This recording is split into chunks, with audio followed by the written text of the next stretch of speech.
Okay, so we're technically now officially live. And chat thought I was going to be live at 8 o'clock. Did you see, Chille? They have no faith in me at all. Man. I can't. You're only a few minutes late. I'm not. Well, actually. And that's because of OBS. It is because of OBS.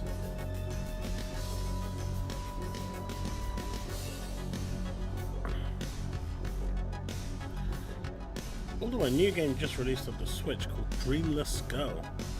This is right up Steve's street. Hey, Bullets. Chaos is having a big poo. I mean, maybe. Oh, this. I thought you were joking.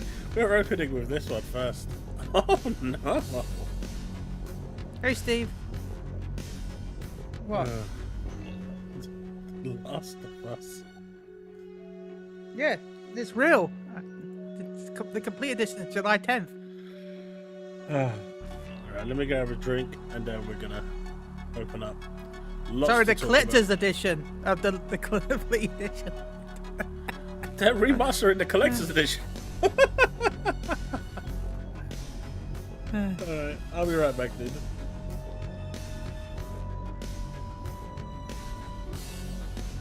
Hey, Paul.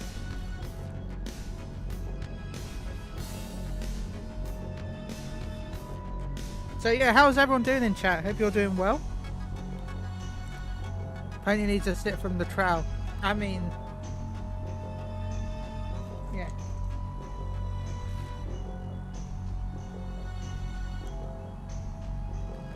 I mean, technically, he's still waiting to start. But I'm here. You've got me. It's a bit cheaper. It's still the fact that this would have been a good idea if they'd sold this when the Part 2 remaster actually came out, because it makes sense. But it feels weird releasing it so late. I'm good, thank you. Yeah, I'm watching some of them, Steve. Yeah, and also the DLC's free, Stormlight, which, you know, Vampire Survivors is great. So it's one of my favorite games. Paul says I bought a midlife crisis card today. Nice. Hey, that means you got at least you're only at midlife though. That means so you got a lot longer to go. Grazzo. When you get an Xbox, I don't know gaming. Who knows?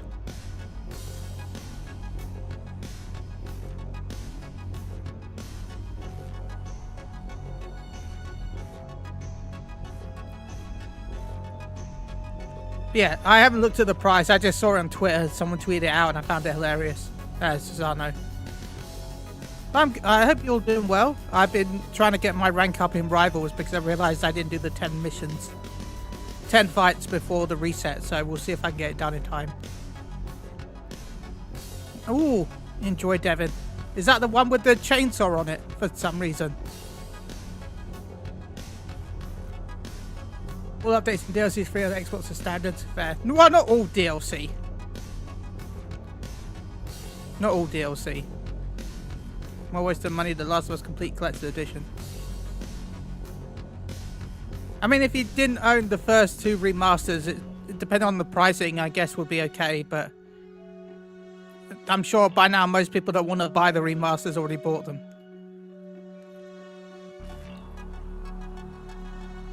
Head trim as the chainsaw for kids.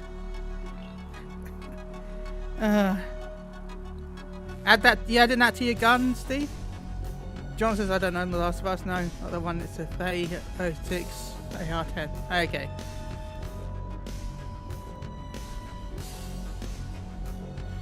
Alright, I have not watched the ESO thing, Bullets. Let's get this show on the road. I'm going to start I did get a chance to preview it early, but I didn't. Which sucks. I should have done that. Bonsoir, everyone. How's it going? Chille, how are you doing, my friend? I'm not bad, thank you. How are you doing? It was a good day today. Except for OBS messing up right at the end, but other than that, it's actually been good. I went and watched Minecraft the movie today. And contrary to what everyone was saying, it's a very good movie. I really enjoyed it. And it deserves the box office hit that it's actually getting. I mean, that's fine. The problem with critics, especially when it comes to movies, is that all the critics are adults, and Wait, what they expect something. People then? The difference is you're a family man. They're just on their own, is what I mean. Like, you've got kids, you know what to expect. They're going in expecting, like, far more than you are when it comes to, like, they still think movies are sophisticated. I don't know, but this movie wasn't supposed to be sophisticated, right? It's supposed to be mindless fun. I mean... Yeah, and that's the problem. The critics are going in expecting that when they're not... They're going in with the wrong mindset completely. I mean, you watch Dumb and Dumber, you're not expecting a physics level, rocket science level plot in that, are you? Yeah, but expect a lot of people to review it like that if they're a critic. But that's dumb. The film is all about just mindless stupidity. And there was a couple of things I didn't like, which, it was just pandering on, what is the word I'm looking for?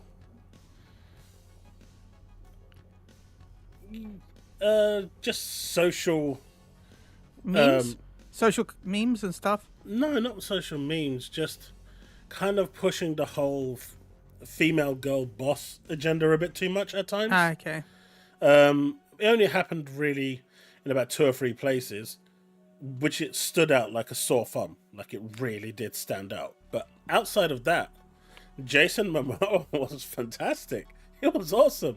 Like, seeing a different side to him was really fun. It was it was just good fun. John, I would go see it for Jack Black. That's Jack Black was fantastic as well. Like, it was just a good movie. It was just a good, entertaining, switch your brain off movie. There was nothing complicated about it, nothing sophisticated. The plot was as fair, as bare bones as you're going to get. But it was all about the journey. Compared it to a tutorial. It was all about the journey and the stupidity of that journey. And if you are going to watch it, wait till after the credits, because there is an after credit scene for about 10 seconds, and it kind of semi-confirms the sequel. Well, where they can go with it anyway. Yeah. Flint and Steel. But it was good. Like, they captured everything that you wanted. There was a couple of things that I was like, why isn't this here? And why isn't that there? And my kids were like, well, the reason why that's not there is because they had this, and by having that, they've already done that.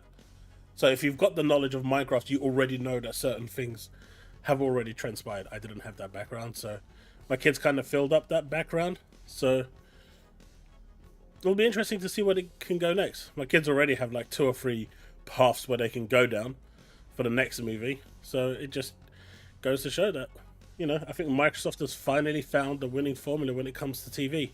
They flopped with Halo in the most historic fashion, made up for it with Fallout, and have now done it again with Minecraft the movie.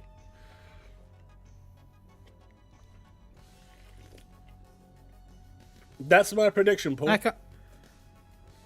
I can't say much. I'm really excited for Thunderbolts at the end of the month, and that clearly is a movie that's going to go really badly. So, Thunderbolts. Well, early next month. Yeah. Yeah. I'm excited for that. I want to watch it just for Red Guardian. I'm not going to lie. Bucky and Red Guardian are literally the only reasons why I'm going.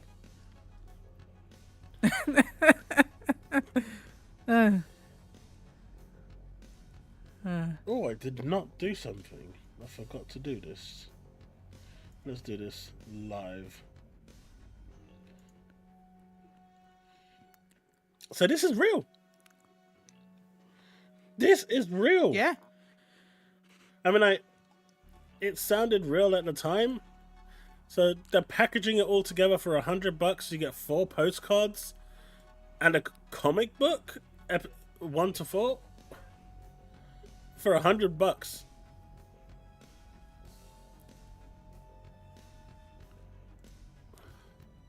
That's not the worst price. Oh, come on. These games are $20 each now. No, I don't think they're that cheap yet, right? Of course you can get... I mean, not brand new, but... Well, yeah. the first one is donkeys on. What are they going to do? Remaster the collector's edition? I mean, technically they have, right? They've technically remastered the collector's edition. Why are you shocked, Bullets? I don't think it's that bad of a price. Like, I won't buy it, but to be fair, everything's on PCs cheaper because people use methods to get it cheaper. But like, how much are they new collect each right now? I mean, it depends. Like, this is silly. Let's go to Amazon. Chille, you can't defend this. There's no defending this. Come on. As I said earlier in the chat, if this had come out at the same time as the second remaster, I feel like that's when they could have released it. Okay, I can see this that. Ninth remaster now? If they'd when they've remastered Last of Us Part 2, they'd be like, but if you don't have Part 1, you can buy this collector edition that has both of them. That's when this should have been released. That's when this, as a whole, should have been released. Devon says, I think I'll buy it. Last of Us is, what, £36 and £38. Last of Us is 36... that's what? Chille, do you want to see how stupid this actually has gotten? What's that? The Last of Us PS3, The Last of Us Remastered PS4, The Last of Us PS2 PS4, The Last of Us 2 Enhanced PS5, The Last of Us Part 1 PS5, The Last of Us Part 2 Remastered PS5, The Last of Us Complete PS5. And then when they release The Last of Us 3, because everyone thinks it's not coming, but when they do, that whole cycle begins again, just so they can get to that Last of Us Ultra Complete Edition PS6. You know what? I kind of want to see Last of Us Ultimate Complete, where it's a bundle of all the Last of Us editions running as an emulator on the PS7. This is silly. It's beyond silly, man. It's you know, like how you got the Marvel Complete Collection, you know, where it has all the different Marvel games and all the different Marvel versions of each game. Yeah, but this is... I want that to come out, but it's just the 2 Last of Us games. It's 7 Last of Us games, but... Sorry, 6 Last of Us games, but it's... all the different versions. Come on. For those wondering, I'm having Turkish coffee. Or more known as an espresso in everywhere else. That is insane. I didn't think I would start the show today. Why would I buy this, Bullet? I've Chille, already told people that I don't like Last of Us. You love Last of Us. You've told me how many times. No, I it's don't. like your bread and butter. I buy it. I don't play it. I buy it. Goes on my shelf. But that's about it. But yeah, so that's an interesting way to open the show. You thought I was joking when I told you at the start. I did. I was like, I joined the chat and said, "Hey, Chaos, did you know that Last of Us Complete Edition's been announced?" And then he just shut up and didn't say anything. And then, yeah, that's insane. That is Arcade Remix insane. Hyper Edition EX Plus Alpha. Oh, that was Dead Rising, right?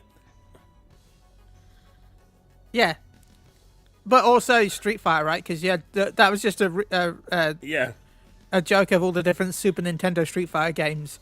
Because you had World Warrior, you had Hyper Fighter, right? You had Super Street Fighter 2. Super Street Fighter 2 World Champion, like the hype. There was one that was exclusive to Super Nintendo, right? There was one that was exclusive to the Mega Drive for a short time. Yeah. So it's quite interesting, right? Because I was speaking to a couple of community managers over the week in the little time that I had. I'm not going to name which community managers. And, you know, their perspective on what's going on in the gaming industry has been quite illuminating. So you would expect like a bunch of people to actually, a lot of them to think what Microsoft is doing right now to be really stupid, silly, killing the brand. And they actually have the complete opposite idea as a business. The way they were talking about it to me was, and I'm being very careful here, that what Microsoft is doing right now is paving the way for the future. And they can't see a situation right now in the direction that Microsoft is going with their future plans, because obviously they know what's going on, but they couldn't delve too much into it, and I'm not going to go into what they did say. But what they said was, the path Microsoft has taken a long time to get here. But right now, internally, Microsoft is overjoyed. And the future is extremely bright. Yeah, Microsoft, even when it first started, really didn't care about being... Well, first of all, Microsoft started because they wanted Sony not to be the number one console developer in the household. They didn't want Sony to be number one when it comes to actual development. So that's why Microsoft got into the business in the first place, was to just stop Sony, really. And in reality, Microsoft doesn't care what device you're playing your console on, because everything is Microsoft. And if everything is Microsoft, therefore you're in their economy, ecosystem. Therefore, that's what they want. They want a Microsoft device in every household, in every room of the household, under every TV. And so, if your device is running Microsoft games, therefore they've achieved what they wanted to achieve, even if it's not exactly how you would expect it to have been. Yeah. That's pretty much what they were alluding to. And, I'm still old school, right? I'm never gonna not be old school. I've been ingrained by the Nintendo and, Sega days of actual rivalry. Back when it used to be fun to be a rival, not the toxic bullcrap that's happening today. But I get it. I totally get it. PlayStation has a monopoly when it comes to actual households. PS5 below. Nintendo has the monopoly when it comes to handheld. They're two different markets technically, and Microsoft sees them as two different markets. At least that's why I used to know. Hey, Devin, don't worry. Neither Sony. I'm not as old as you. Neither Sony and Microsoft. No, yeah. I get it. I'm just my brain is just that way wired, if that makes sense.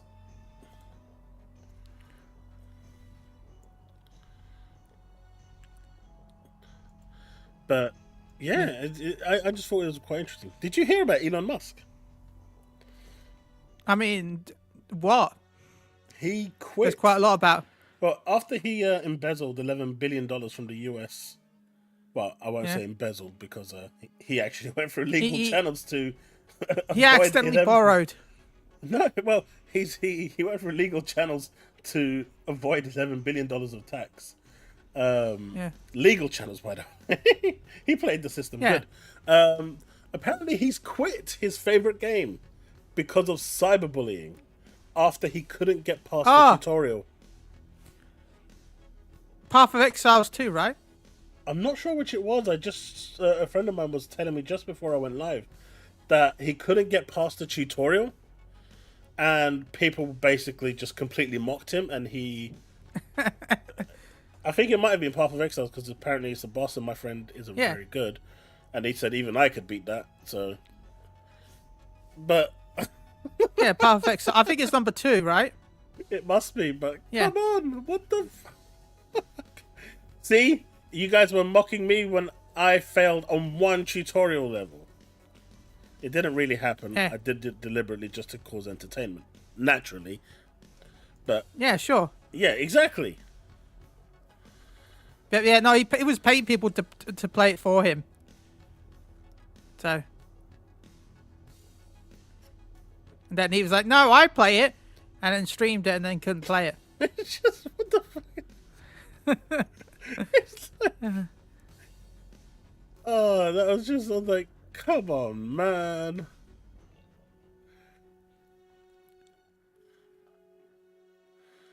That's just hilarious.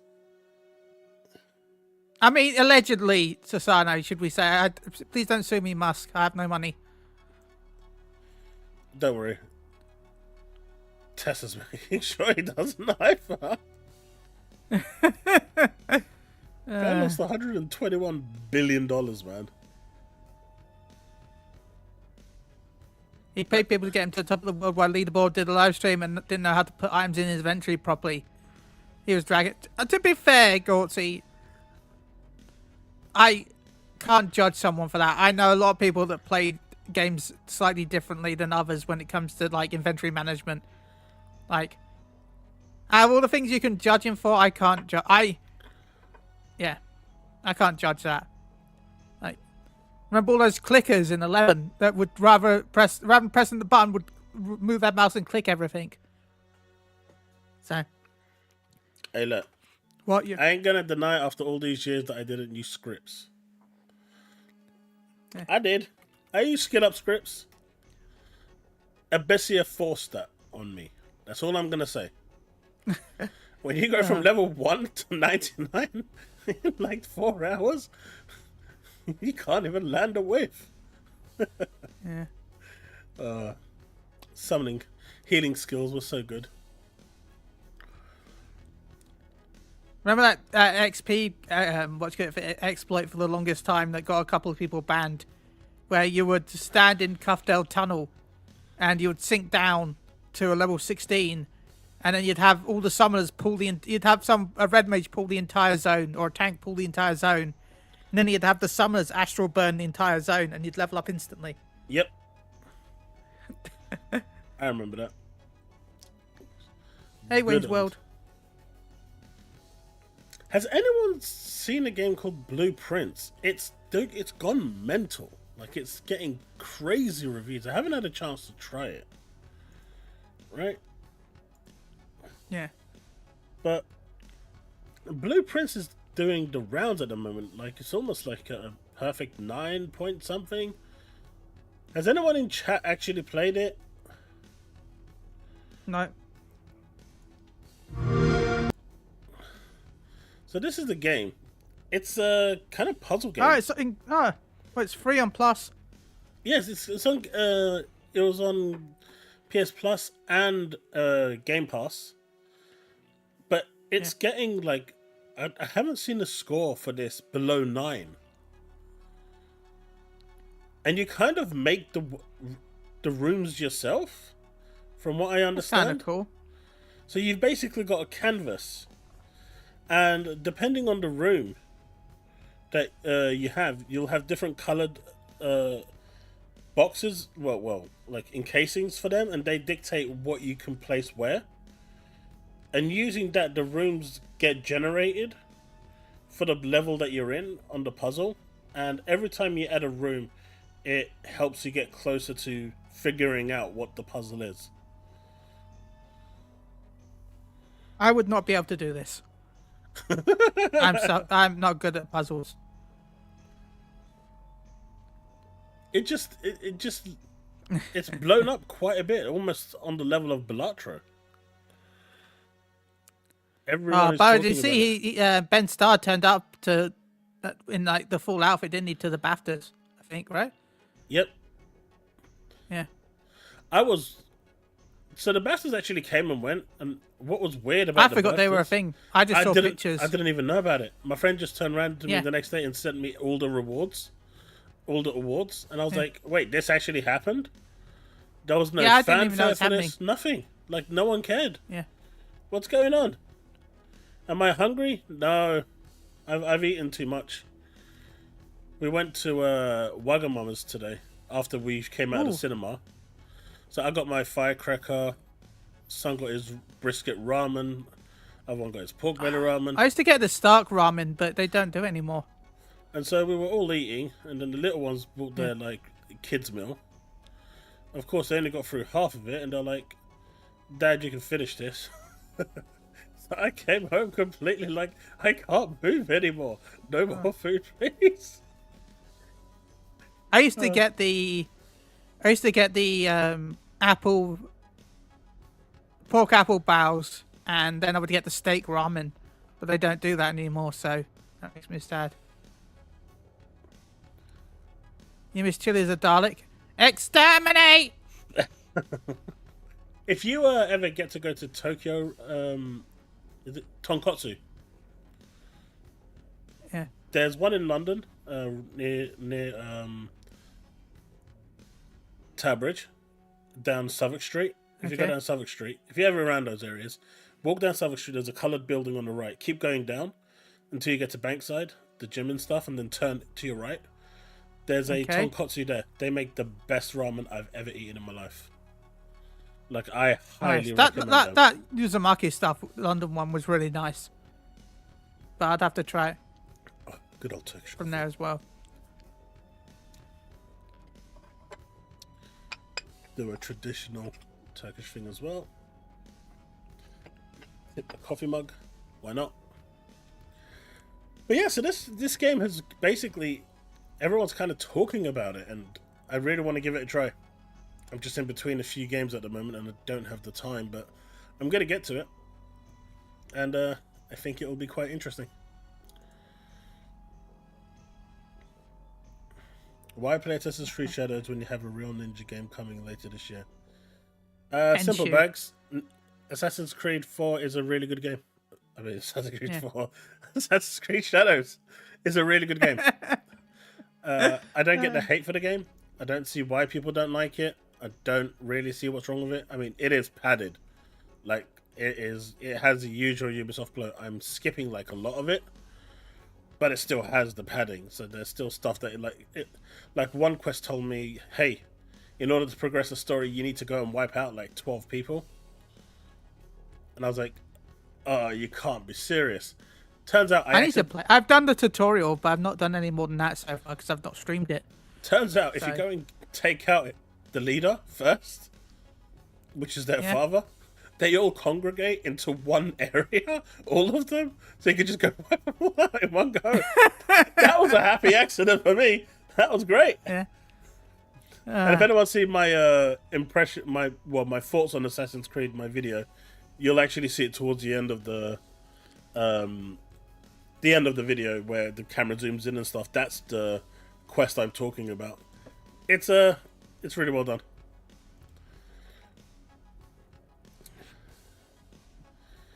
Hey, The Last Ninja 2 was phenomenal. Except for that bug that made you lose the item halfway through and there's no way you can actually come back from that. That was horrible. But Last Ninja series, I wish they remade some of these old games. I mean, they did try to remake The Last Ninja, to be fair, but it didn't really pan out, and System 3 wasn't happy with what was there, so they cancelled it and shut the shop. Shut down completely.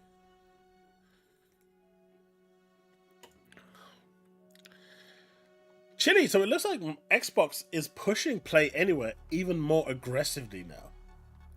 We believe that by continuing to expand Xbox Play Anywhere, we will be able to grow the ecosystem. So they still care about the ecosystem.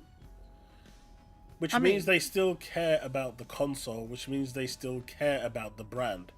They still want to push it, they just don't want to be defined by it.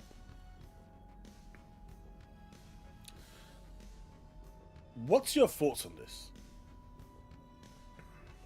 I mean, I think it still goes back to the whole, they want every device to run Xbox games, so by having it play everywhere, it means that you only have to buy it on one, which promotes you to buy that system more than anything else. Like, you're more likely to buy Microsoft's ecosystem, because if you buy it on one, you get on everything that you own. Versus Sony, where it's limited to just PlayStation, and Nintendo, which is just limited to Nintendo. So, yeah. I'm just going to put something out there before we get back onto that. Because Bag said, stop asking for remakes. The remake I'm asking for is for a game that was released in 1987. Probably older than most of the people in this lobby right now. none of this literally wouldn't be a remake for you guys. This would be a game that's the first time you've ever seen it. So, no, this one is justified.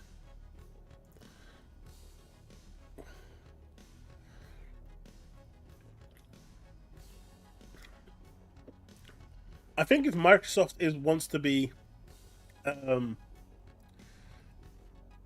serious about Xbox Play Anywhere, they need to be able to get the bigger games on there.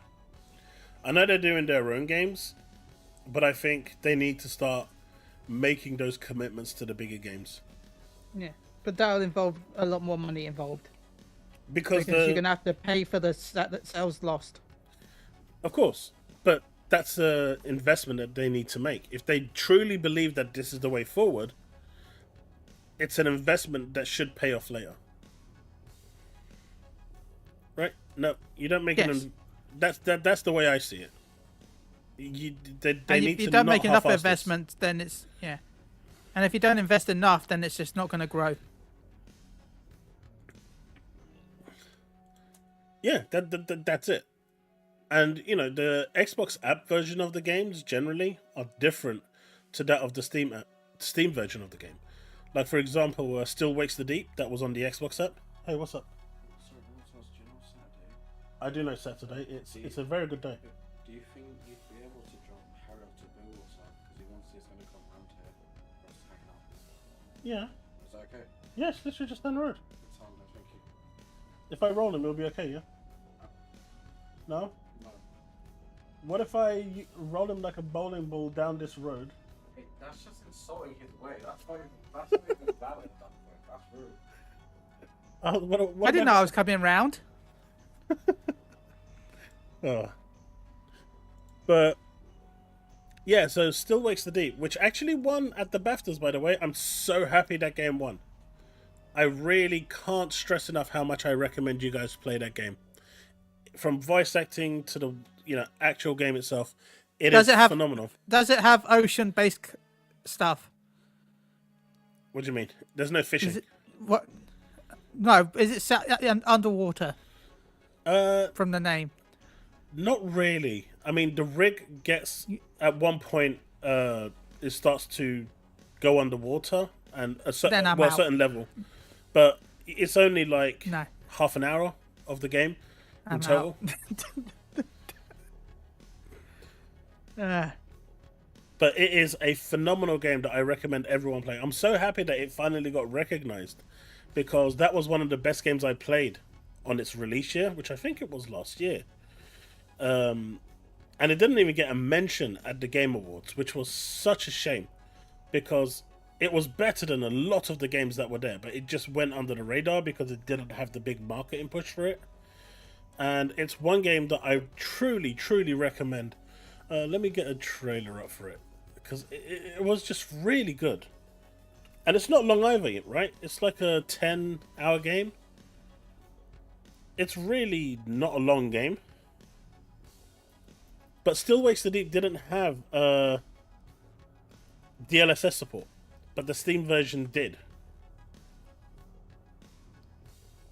And there's a clear difference between the games that go onto the Xbox app, which in my opinion, most of them that are from Xbox are just unlocked versions of the Xbox version that just kind of don't have any of the restrictions and higher textures and stuff, if that makes sense.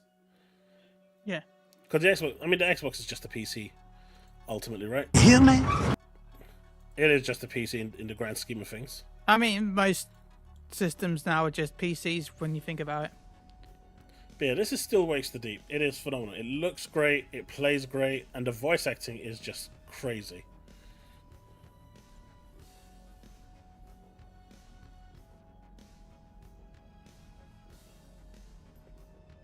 So you're a rig worker, kind of. Yeah. And then you get attacked by aliens. Oh, okay. So you're a rig worker. But there's not much combat in here. if any. I don't think. You kind of just have to avoid.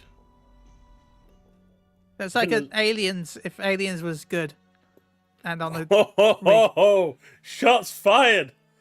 I mean, that scene there was phenomenal. But yeah, like I said, if you ever get a chance to play this... I'm just saying that most Aliens games throw... Like, the whole point of Aliens was to survive. But a lot of games that are based on aliens just throw you a gun. Well, most of them are supposed... Most of the movies are survival-based, right? How dare you, Chille? My dude. What? You just I will started support a war. the movies. Good. Kick Chille out of the stream right now. But yeah, seriously, this game deserves a lot of credit. Like, go ahead. yeah, so someone says, Chille writing if I don't like to admit. I'm like, I'm not saying that the movies are bad. I'm just saying that a lot of the times the games are adapted in a bad way from the movie. And this looks like it's a good this would be a good way they would adapt the movie by actually being a survival horror versus... Honestly, if I've got they a good actually gun. replaced the aliens with a xenomorph in this, Yeah. it would have worked. Yeah. See, that's what I'm trying to say. It would have worked. The only difference with this is that they were thing.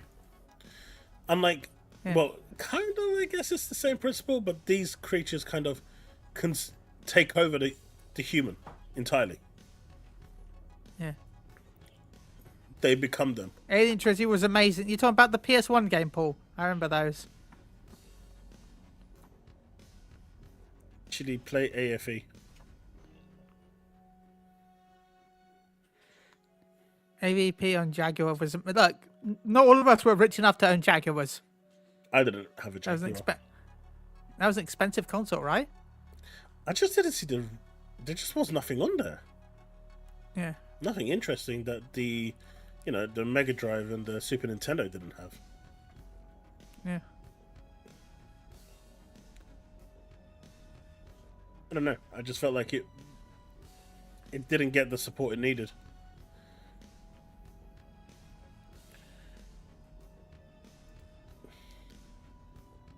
But yeah. On the link again, another rich person platform, the Lynx.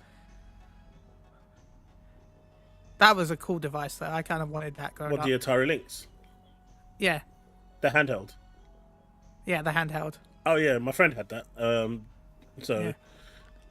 What we did when I was young, a lot of us basically, there was like 3 of us in like a small triangle living in the same area. So if one of us had like, a lot of us had the Commodore 64, but then you had stuff like the Atari ST, the Amiga Amstrad, the Spectrum. I mean, we're going way back, right? And we wouldn't all buy the same hardware because we were, all our families were close friends. We were pretty much around each other's houses all the time. This is before internet and stuff. This is when people actually used to go out and do things, touch grass and stuff. I'm scared. See civilization. So we used to buy different hardware. So collectively between us, we had everything. And it was cool.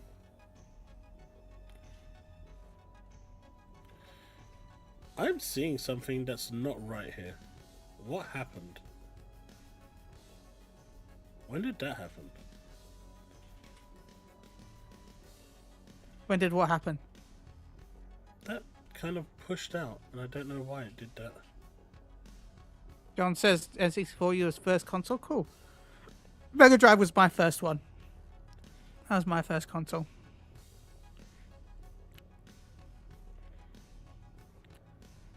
Magna Fox Odyssey in 1976 and upgraded to Atari Woody and the Intellivision in 1978. I'm getting sick of OBS actually just screwing up my settings. There we go. Still not perfect, but it'll do for the stream for now.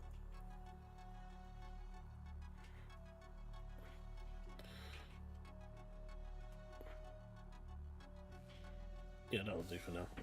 Alright. By the way, this is Rise, Son of Rome, right? Yes, it is. Yay! See, I know my Xbox games occasionally. I like the fact that as soon as I said that, now it's gone into a menu that says what it is.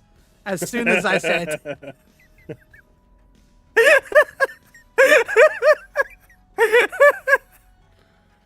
Of course. I think my first actual console was probably the NES. Nice. I remember we saw Duck Hunt and we just wanted it. That was literally the selling point of it. Duck Hunt was what we really wanted, and we got it. Good old Duck Hunt. Mega Drive was Sonic for me. Sonic 1. I played that. I still own my original cart of Sonic 1. I played it so much that the cart doesn't really actually work anymore. Just give it a good... I played a lot. I want to... It's a good thing I stopped what I was about to say there. Yeah, I think I know what you're going to say. I mean, it's technically correct, but it doesn't come out right in today's day and age.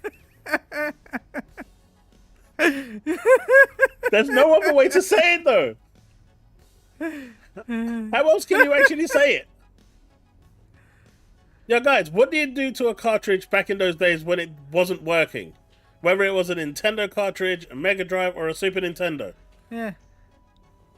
Now, Tasman, you got to actually say the word. You know, I'm just going to say it. There you go. Susano said it. You blow it. Blow into it. You give it a good blowy. There you go. Oh. The shenanigans. There you go. Ventura just decided to go and just murder everything in one go. 10 out of 10, buddy. It's actually a pretty game considering how old it is now. This game holds up graphically. Yeah. It's insane. This was the launch title for the Xbox One. Yeah. That's how crazy it is. This is a launch title for Xbox One. It's what? 14 years old now? Or something like that? Yeah. Yeah. It's crazy.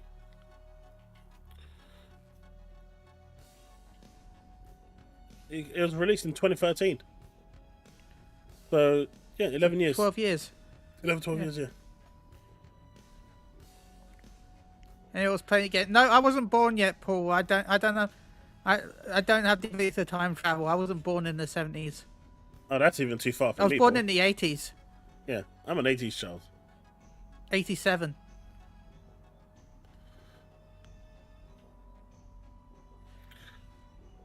Stormlight, there's nothing wrong with that. And it's never too late. That's what the whole backwards compatibility is for. But even now, the graphics hold.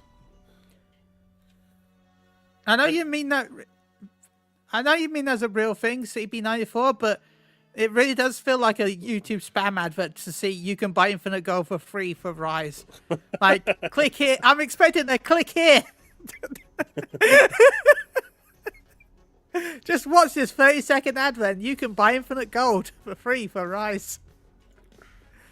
Fail. I know it's be serious, but like, I'm sorry, but my brain with the internet nowadays is wired to think that is a dodgy link, even though it's just the game, which is sad, really.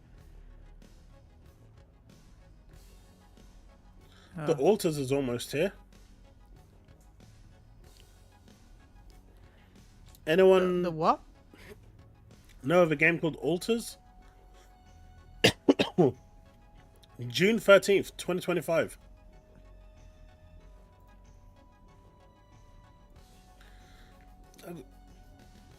Just got tagged in it by Brandon.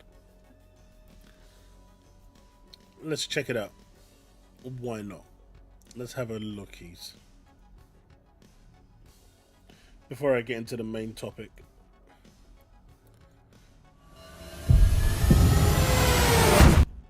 Okay, let's go through all of this once again. Okay, let's do it. We have 3 days Okay, this is before what I the thought sun it was. rises and burns everything to ash. And we're stuck in front of a giant river of lava. If we want to survive, we need to act now. Can't we just ignore the lava? You focus on researching a bridge to cross the river. I'll anchor it, fix the broken base modules, create radiation filters, Nope. gather I'm out. resources, and Rupidium.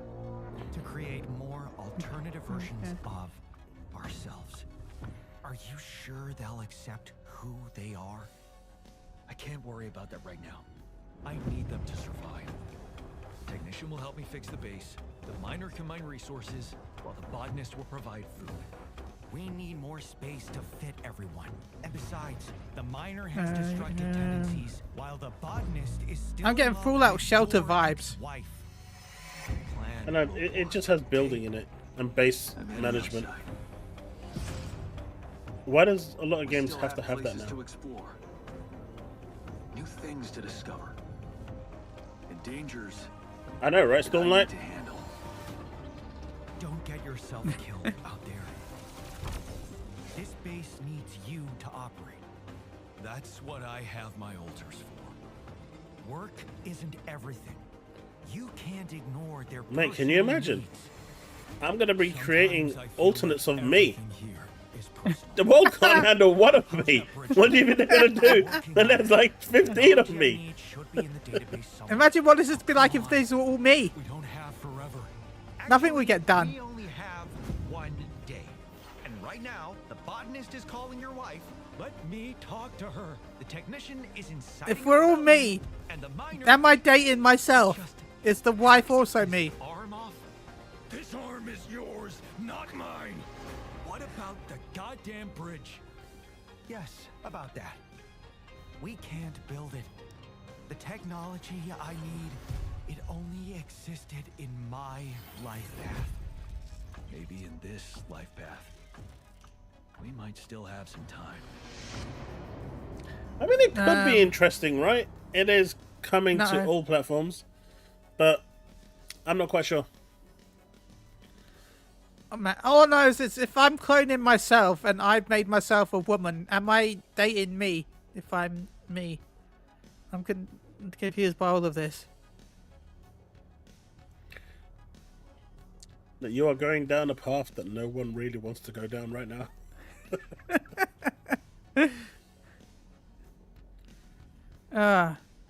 Looks like Death Stranding, but with more talking. Wait, I said it everything reminds me of the Fallout mobile game. looks like Starfield, but shitter. Nightmare fuel, knowing there were more of me. For some people, this is like the biggest ego trip they could ever have, right? Yeah. And for others, it's gonna be like living a nightmare. Yeah, imagine if there's 25 Dreamcast guys there.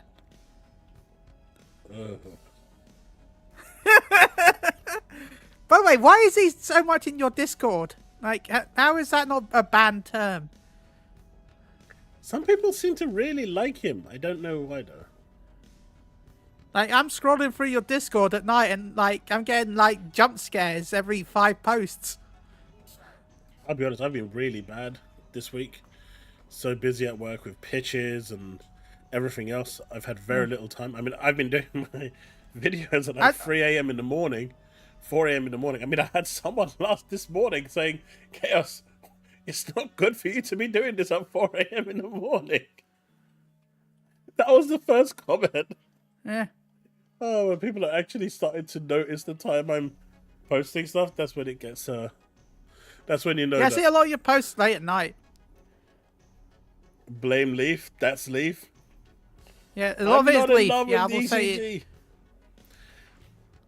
DCG. A lot of Leaf DCG picture. I'm starting to think Leaf is actually just Dreamcast guy's owner account. Oh, that's fighting talk. The- But instead of The Last of Us Collector's Edition or Complete Edition or whatever the BS Sony Sold. wants to call it, how about Oddworld Complete Edition for $1? Yes. Even though really the only good one is the first one. And Apparently, I guess it's kind on of the second one. over at Fanatical. It's a website. You can get all 6 games in the series for $1, and they all run on the Steam Deck.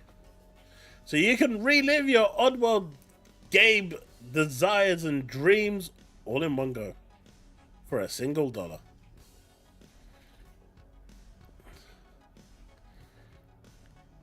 I mean, Oddworld, the first one was really good. The second one was okay.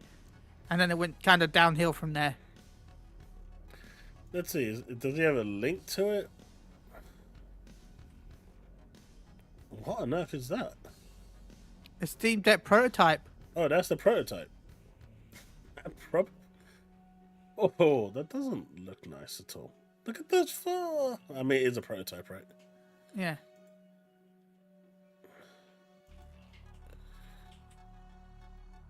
You know, someone just 3D printed that shit and said it's a prototype. Yeah. Devin, you've never heard of the Abe games? Man, Oh, you're can't missing believe out, it. buddy. Includes an Yeah. offensive word. Should I press it? Wow. The offensive Honored word to was... be posted. It's an offensive word. Wario 64 is now an offensive word, boys. GG. Just trying to see if there's an actual link to this thing so I can post it in chat for anyone actually interested. Alright, I found it. I think. It may load. I do have faith that it could load. I found it. For £1.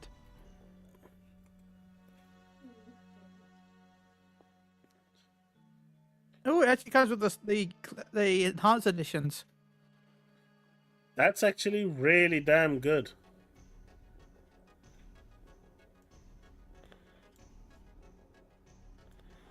So you get Oddworld, Munch's Odyssey, which was the Xbox. No, yeah, that was the Xbox exclusive, right?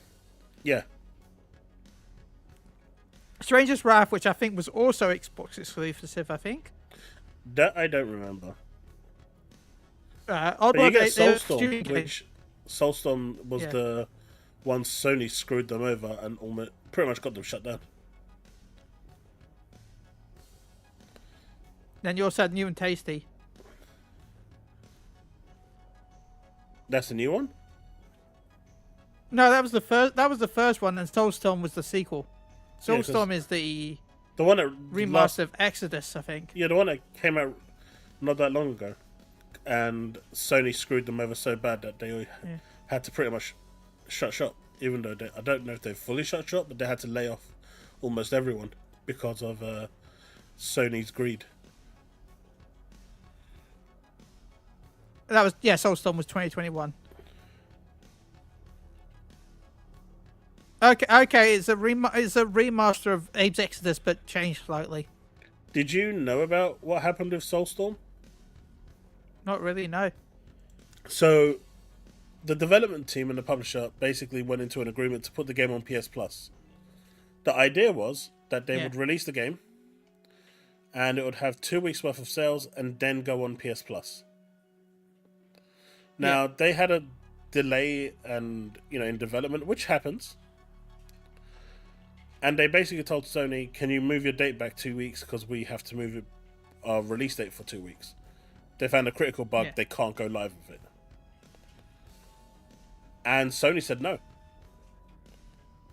So they had a choice of releasing the game broken, and people would basically be in a position where they can't play the game and want refunds, or release it with it going straight to PS Plus and them losing all the sales. And Sony said, "Tough shit. We're still releasing it," and it basically murdered their sales and ruined the company. That's a shame. Are you surprised with Sony? To be fair, No, I mean, if they say a date, they normally stick to it. So I'm not shocked that Sony forced them to try and stay on that date, even if it was screwing see, the company. if I was the company, I would have just said, right, it's not coming out this month. We're pushing into next month. Yeah. Sue us. Do what you want. We can't make it. That's what I would have done. It's a nasty, nasty position to be in. That is all I'm saying. But yeah, I think I'm gonna buy this for $1. That is literally a steal. Yeah. Well, it's £1, right? Yeah, So from 62 down to £1. they've got other things as well, but those aren't in the same vein as that deal. Cinemortar for $7.99. You can get 25 mystery keys for $15.99. Golden eggs Ooh. worth $1,000 to be found, plus Steam Deck 1 terabyte and store spends. 3 games for £4.99. Mystery bundle. Rare AAA games to be found. Well, most of those games I really don't. Looking at the rare packs, most of these I don't want anyway. Kingdom Come Deliverance 2, I'm good. Sid Meier's Civilization 7, I'm good. Dynasty Warriors Origin, so far that's the only game. Spider-Man 2, Ninja Gaiden 2 Black. So out of all those, Dynasty Warriors would be the one that I'd be excited to get. Wow, DCG's already got his video out for the Last of Us collection. Of course, he's probably been sat on it.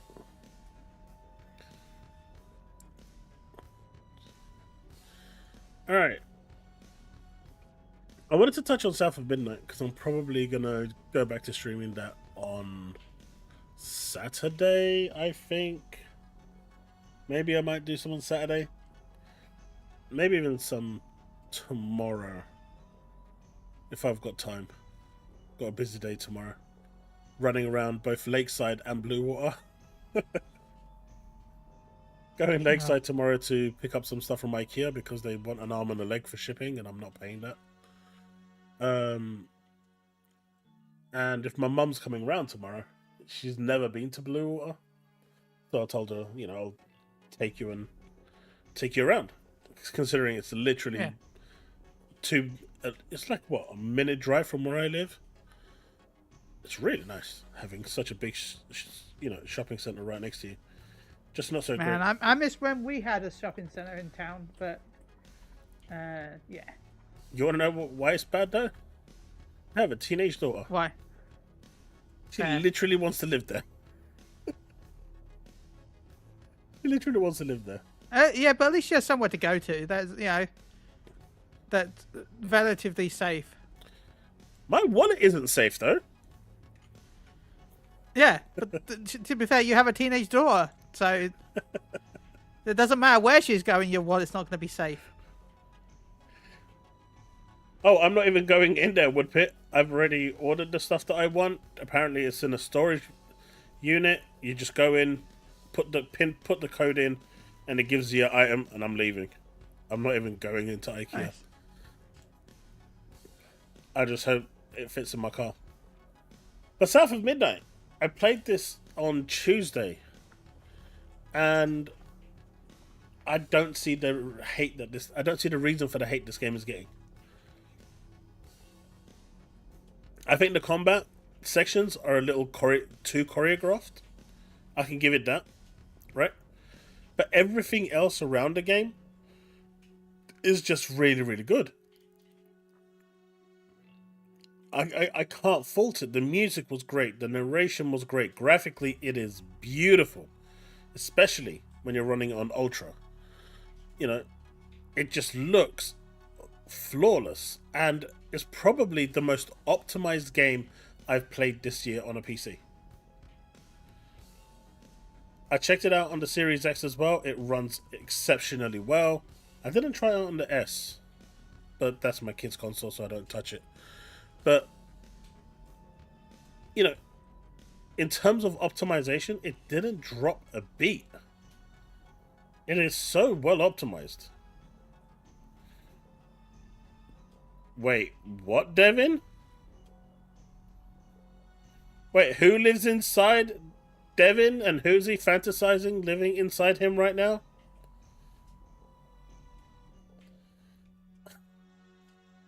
That was... What the...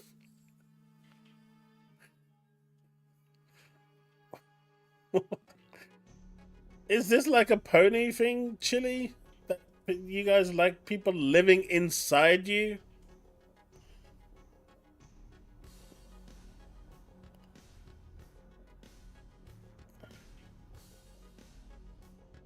This is news to you as well? Oh wait, they were living inside you and you didn't even know about it?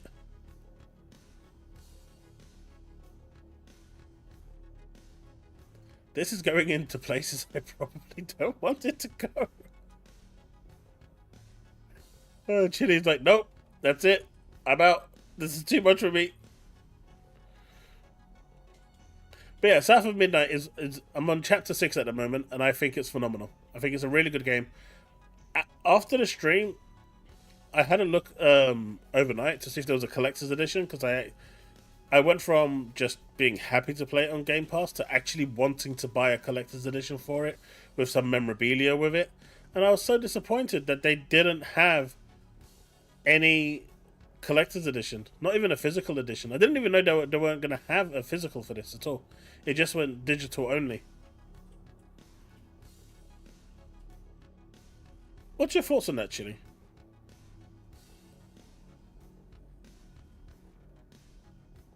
I think Chille just went.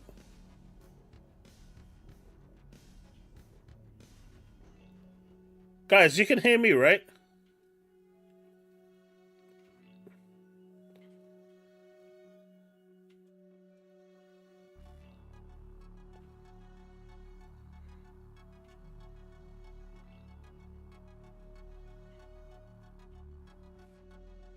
Okay, good.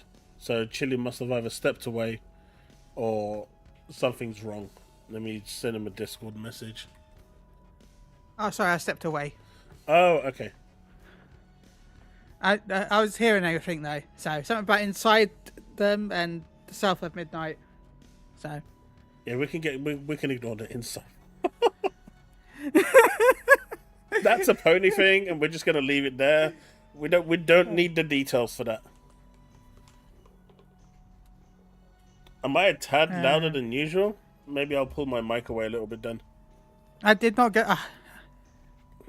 Did not go for a chili dog. I went to make a hot chocolate because. Yeah. But yeah, what do you think about the fact that, this game, which I'm really enjoying, and I'm gonna finish. I want to play it through stream, like start to finish. So I'm hoping to stream it either tomorrow or Saturday as a bonus stream, because I'm doing the members event next Friday. Ooh. So that's Marvel the Rivals. date I planned. We can wish. Who knows? Who knows? Maybe. It depends what games people really want to play. I know a lot of people in your community like playing Dead by Daylight. I mean, it was kind of a game that I just put on. I really enjoyed, and it's just they're quick and easy to put in. Yeah. Previously, like we started off with games like Zombies on Call of Duty, but they can last up to like an hour and a half, and it's not fair on other people who are waiting to jump on. So you only get to And like plus, maybe it's do better. one I know it sounds cycle. weird, but it's also better to play games that are free to play, so more people can own it without having Well, to there's worry. that, and games that Yeah. can kind of just like swap in, swap out really quickly, where the games in general last like maybe 5-10 minutes, is just more approachable for us, something like that. So games like Fall Guys, for example, where you can get like 20-30 people in and everyone can take part. It's free to play. Among Us. Or Among Us. Yeah. So stuff like that is what I tend to go for, because it's just, number one, it's free to play, it's readily accessible, and if you have to pay for it, it's like £1 or £2, so it's not expensive, and everyone can get involved at the same time. So that's the thing. But yeah, South of Midnight, I actually enjoyed it so much that I actually wanted to buy the collector's edition for this. Like, I'm not interested in the Doom collector's edition, even though it does look really cool. But I enjoyed this game so much that I wanted to actually go and buy it, and they don't offer it. They didn't offer it at all. They don't even offer a physical version. And I have the mentality of, if it's on Game Pass, there's no difference to me playing it on Game Pass them and buying it digitally. I'm not going to lose my, even if I lost my internet connection, I just need to tether it to my phone for, 5 seconds, and then I'm good for a month. The games will stay active, right? So, Yeah. in terms of digital buying, I don't see the point. But if they offered a physical, or if they offered the collector's edition, most importantly, I would have actually went and bought it. Oh, we're talking about digital pricing. I don't know how true this is, but supposedly the pricing that people were talking about with the Switch 2 was wrong. Everyone was talking about the physical being $90. I mean, Nintendo put that on their website, on their video. Yeah, it was actually euros. It was supposed to be €90, not $90. So, But it's not €90 either. If you look in Germany, France, Spain, it's 70. I think $75 euros. Yeah. But the digital is $80. The physical is supposed to be 90 in the US. Either way, it seems to be the US getting hit the hardest. Well, yeah. I wonder why. Man, I wonder what. I wonder what shocking reasons that could be. Like, I'm gonna be honest with you. The price for the Switch 2. I said this in my video that I released at 4 a.m. this morning. Yes, I know I'm crazy. At £400, I think it's actually fair. $429.99 with the game, I also think is fair. Yeah. I expected it to be £100 more than what the Switch 1 was. So I actually think that the pricing of that is okay. I still believe that the Switch 2 pricing in the US did have the tariffs percentage on it. Because we always see a dollar to the pound switch. This ain't ever gonna change, right? We always see that. So us seeing it cheaper in the UK, that's not normal. Yep. That's not normal. That's just not how this works. Right? And thank you very much for that one gifted sub, Devin. I appreciate you. That went to Dion Hayes. Oh, I just realized my sub. But a lot of people were saying, right, that Doug Bowser came out and said that that the tariffs didn't have anything to do with it. Right? The pricing was what they said. Now, let me ask you this question, Chille. And this is a question going out to all of you. And thank you very much for that 13 months, Chille. Over 12 months, I will type words. Thank you very much for that sub. I appreciate you. But would he ever admit that the $450 did have the tariffs? Now, bear in mind, they put that price out before the tariffs were announced. He would then have to admit that they preemptively did this, and if the tariffs didn't go through, then he'd have to admit that he's going to reduce the price, which clearly he would never ever do. So does they this were not going to buy reduce them... the price. No. So does this not buy them plausible deniability by just saying, nah, it had nothing to do with it, when it obviously did? When it obviously did. Hey, Bullets, thank you for the 9 months. Everyone needs to continue and sub and hit the like button. Thank you so much, Bullets. I appreciate that. I mean, everyone's now banking on what he said. And I'm like, you guys can't be this stupid.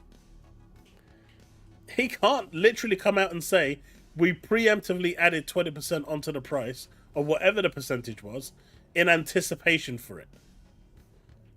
Because at that point, the moment he admits that, he has to reduce the price. And if people have accepted the price already, like it or hate it, he ain't going to do that.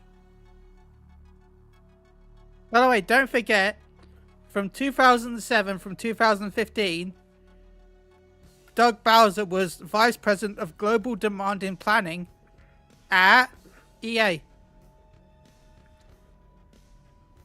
Yeah, that kind of makes sense.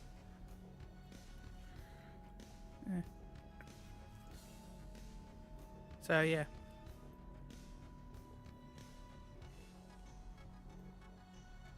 Diablo, I just think they preemptively thought it was going to be at a certain percentage, and they increased it. But they can't openly say that because that goes into shady areas, right?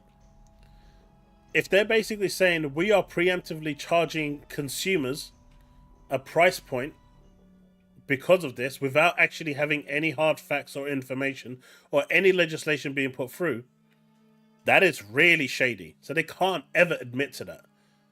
But if you're asking me, that's exactly what happened. But of course, if you have no internet connection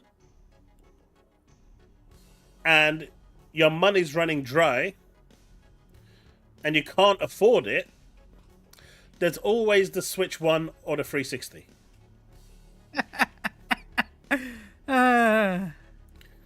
Right? If you're brokies and can't afford it, and can't afford internet, there is always the Switch 1 and the 360. Yeah. Oh. The worst part is, though, it's supposed to be a joke, but most games, at least, I don't know about the Switch 1, but like when the next generation of PlayStation comes out and next generation of Xbox, most games are going to be coming out to the current gen anyway, and for like a decade. Leaf, you missed the joke completely. This was what Who missed the joke? Don Matrix said. Back with the Xbox One and Yeah. Xbox 360. Yeah, but when they were saying that Xbox One was online only, and they're like, if you don't have online access, it's okay. If we have a free. You know, I actually sat down and watched that whole interview with Jeff Keighley. Yeah. For the first time yesterday when I was making my video. Yeah. And he actually goes into some detail talking about like the only people that they've discovered that would be impacted by this are those in sub-level submarines where they don't have the internet capability. Everyone else has access to it one way or another, even if it is through tethering your phone for a second. But none of that was actually added into any of the memes that went out. No. Or the thing. All of that was just cut out because that's the logical part. I never actually sat down and watched it in all these years. But thanks to Doug Bowser, I actually did yesterday. And I actually heard what he was actually saying. And I don't see what he actually said was wrong. I mean, sure, if you're in, you're in the military, you're in submarines, and you're going along watching for torpedoes and shit, the last thing you want to do is sit there and be playing Halo and get torpedoed through the fucking hull. It's like, maybe there's a reason for that, Yeah, PS5 players don't forget to get a second job if it's too expensive for the PS3. The PS3, yeah, that was ridiculous. Like, yeah, if you can't afford it, get a second job. That was arrogance at its finest coming from the PS2 days, right? Because they thought that there's, no matter how much they shit, that their shit doesn't stink. And they got humbled very quickly. Yeah. I think Nintendo could Doug Bowser worked at EA, Devon, before moving over to Nintendo. Damn the torpedoes. But do you know what I mean? Someone in the lobby as the tornadoes hit the torpedoes hit the ship. I get that reference. I didn't even hear that pushback bullets, because if I did hear that pushback, I'd be like, well, if they're in the military, they're there for a reason, right? It isn't to play games. They do that when they come home. Or they make do with what they've got.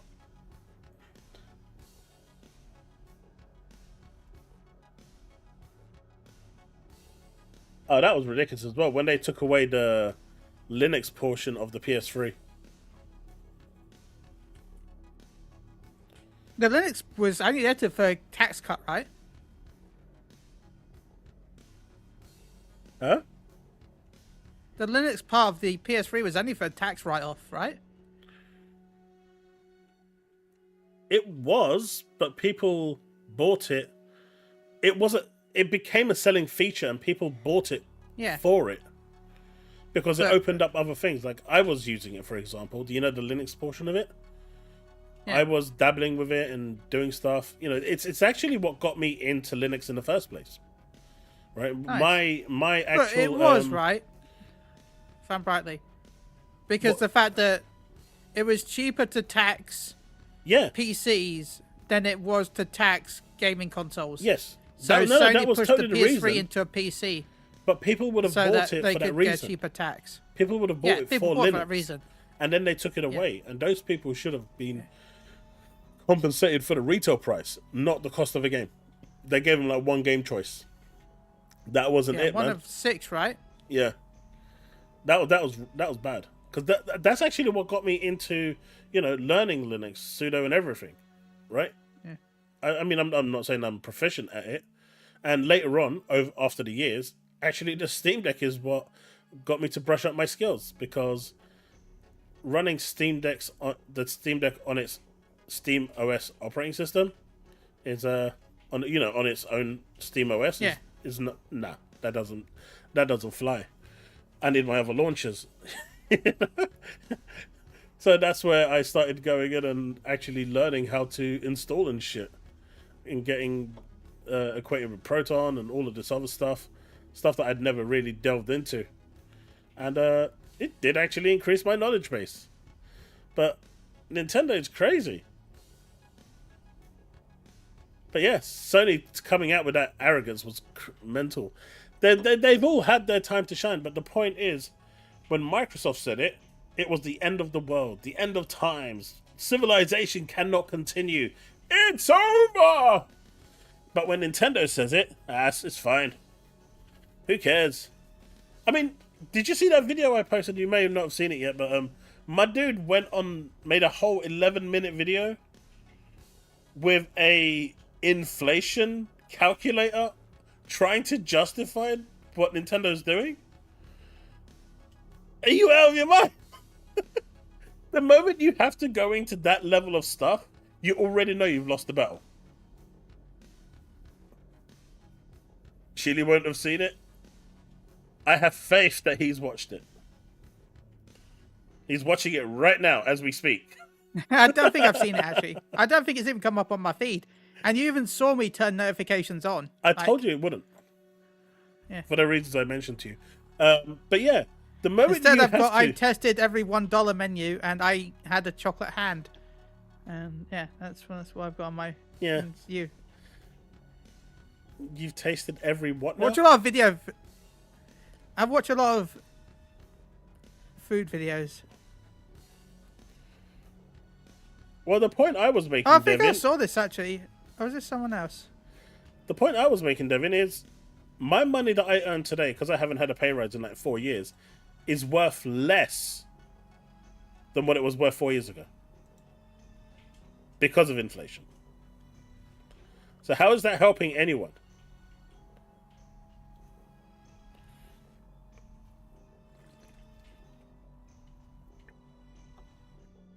It's all rubbish.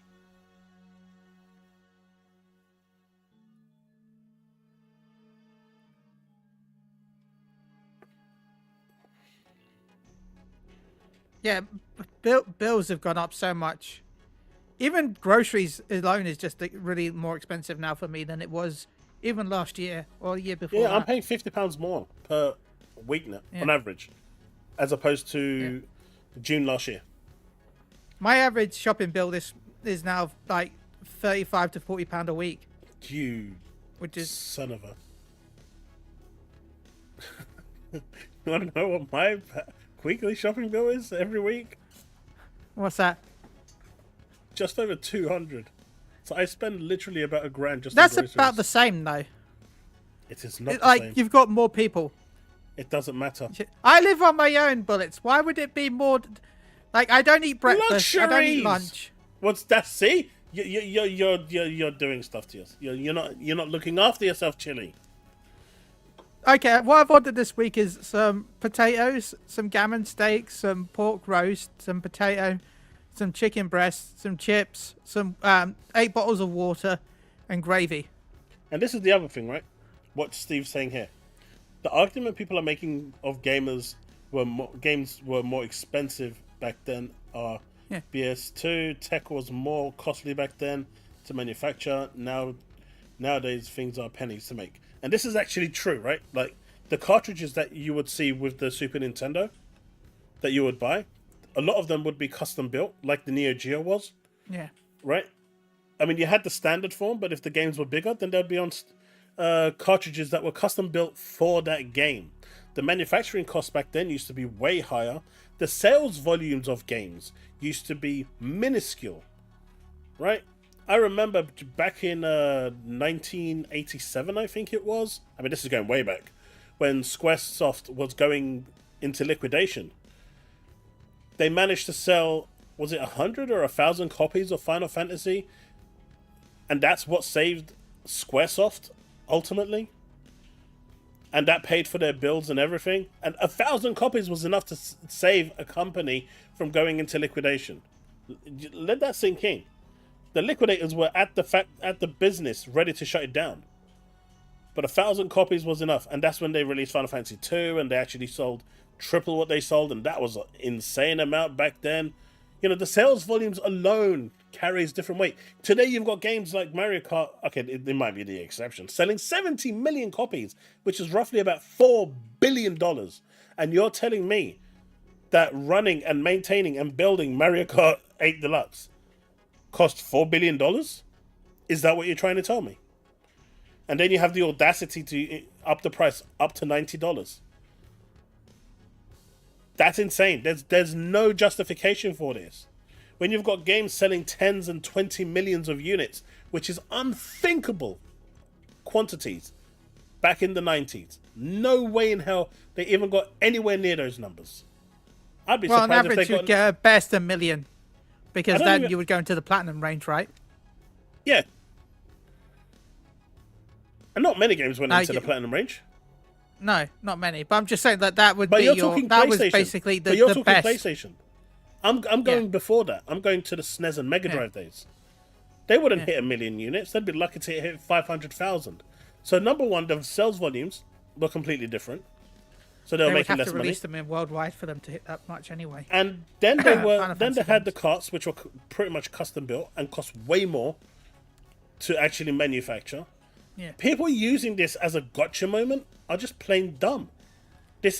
Also, don't forget the fact that not just the carts, but also don't forget not just the carts, but also the chips. Because nowadays everything's smaller, manufacturing chip-wise. You can get more printed at the same time versus how big they were back in the. I can't remember. Isn't there like there's a failure rate for each chipset that's printed, so you still have to throw away some away. Yeah. But the manufacturing cost today is pennies. How much does those SD cards cost? How much did CDs cost? Yeah. Blu-rays cost? This is why prices went from the £100 to £130 down to £45 when the PlayStation landed and the Sega Saturn landed. Because CDs were just so much cheaper to press. Well, PlayStation, because Sega Saturn had some of them had cartridges. Sega Saturn? Yeah, Sega Saturn had a cartridge slot. It did, but it was only used for... You didn't need it to play the games. No. You had it for... What did you have it for? X-Men vs. Street Fighter. X-Men vs. Street Fighter had it. Yeah. But no, you know what the cartridge did, right? Not really, no, because I didn't know one. Okay, so if you played the game normally, you would play the same console version as you would with PlayStation. The cartridge added the extra RAM it needed, 4 megabytes of RAM, to make it arcade perfect. You basically play the arcade version of the game. It performs exactly the same in terms of performance. Nice. That's all it did. It didn't do anything else. If you didn't have it, you could still play it. But if you had that cartridge, because I've got it, I just found it the other day when I got my boxes back from my in-laws. I've still got the cartridge. And that basically made games run arcade perfect. But it That's says what- one was Final Fantasy 1 between 87 and 94 sold 1.4 million. That's from 87 to 94. Yeah. I'm talking in 1987. So the story with Squaresoft is that Final Fantasy was never supposed to be called Final Fantasy. It actually had a different name, and they were going out of business. The company wasn't making any money, and the liquidators basically moved in to basically shut the company down, Squaresoft down. The people that were working there, like Hironobu Sakaguchi, they agreed with the liquidators that they would work for free in order to release this game to their community as their swan song, as the final game before they shut down. And all the proceeds that came from the game would go to the liquidators, to the debt, and everything else. They would take nothing. They agreed to work for free. And the liquidators agreed to this. What they didn't expect was that the game would... And that's why they called it Final Fantasy, because it's their final game. That's where the name actually derives from. There wasn't supposed to be anything else after this. The company was supposed to die. And the game actually sold phenomenally well. They sold so many... I think they printed about 300 units. They sold out in a day. Then they printed out another 200. They sold out immediately. And they actually made enough money within the first few months to actually... Well, I think it was the first few days, actually. It was a week or something like that. To actually pay the liquidators and cover the debts. The game actually saved the company. It's why Square Enix, to this day, pretty much holds such reverence to the franchise, because it's what saved Square. And that's how, it came to be. And it's continued. But these people agreed to work for free just so they could give back to their community. They wanted to give one final game to their fans who were looking forward to this game. And who would know that it would go on to span multiple games in the series, even the... I loved Final Fantasy 1. I still remember the my side stream quests. where I played through 1, and I played through it with only white mages. Just 4 white mages playing for the entire Final Fantasy 1. Chaos. I don't know if you ever tried that. What's that? You ever tried? I did 4 white mages only run for Final Fantasy 1. I haven't done that, but I have finished Final Fantasy 1. Yeah. I like the fact that when I've you played finish the 1 game, so much. when you do actually finish it, no one knows who you are. Yeah. I thought that Oh, was can like we... Huh? I want to collab with you one day with the... Have you ever played Strangers of Paradise? Yes. Yeah, that is My account's That on is still- PlayStation. such a good game. I know everyone memed about it because of Kill Chaos, but yeah, it's a fun... Hey, do you know how many messages I got because of that? Like, it was non-stop. It was non-stop. I was getting ridiculous messages. Why do people want to kill you? What did you do? What have you done again? Even at work, I was getting emails. What did you do? It's like, what the fuck? Square wants you dead, Chaos. Leaf said, yeah, the first one was very more like, I would say, less... Well, I guess it's still RPG, but I would consider Fantasy 1 a very good Dungeons and Dragons like game. It's very D&D inspired. And then 2 was bad. And then everything after 2 was good. Which was the fuck? Steve really doesn't like Final Fantasy. But yeah, Bullets, I'm not saying that you were trying to disprove me. I'm just saying the quantity sold back then was so different to what we have today. And yes, if a game flops today, like monumentally flops, it hits way harder. But as long as a game does decently well, the volumes that they sell at this price point that they were selling is enough. There's a reason why it hasn't really changed over the years, because they're still making more money. You know, if you look at games that release, how long have we had the £70 price tag, for example? A decade and a bit, right? Has it been 10 years? I think so, because it wasn't the PS4. I think so. But let's just say 10 years. Yeah. Let's just use that 10 years as an example. Because I think the PS3 was the one that was £60. Yeah. But let's use 10 years as an example. The quantity of games being sold 10 years ago is vastly different to the quantities being sold today.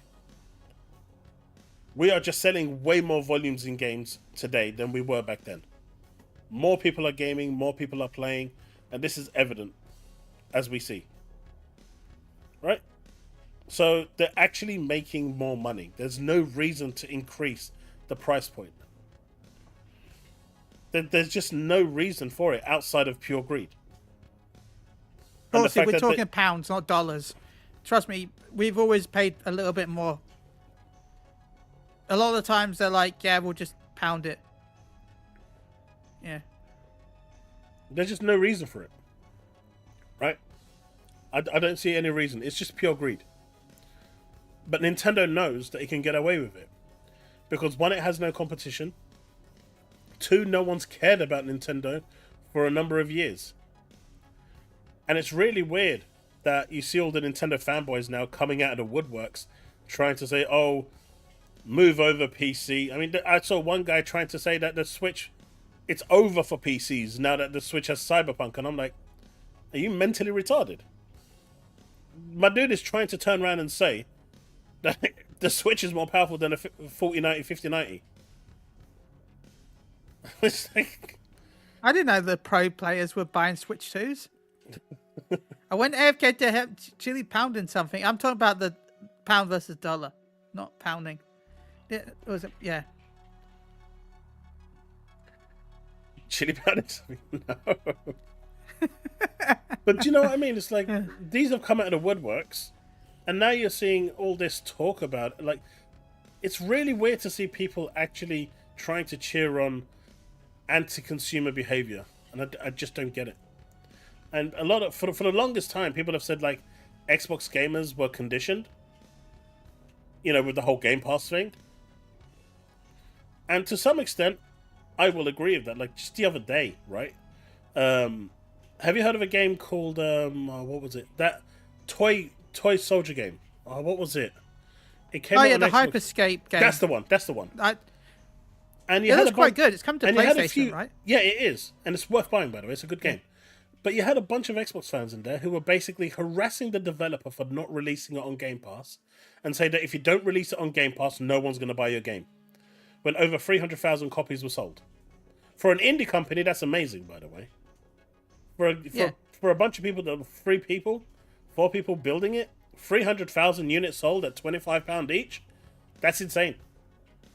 That's really good. But they were harassing the developer, saying if it's not on Game Pass, they're not buying it. I'm not sure if you remember But then you also have the side effect, the fact that, like, just because it's on Game Pass doesn't mean it's going to do well. Look at, what you call it? No, that's not the point I'm making. Like, I'm just saying, like, if it's not on Game Pass, buy the fucking game. Yeah.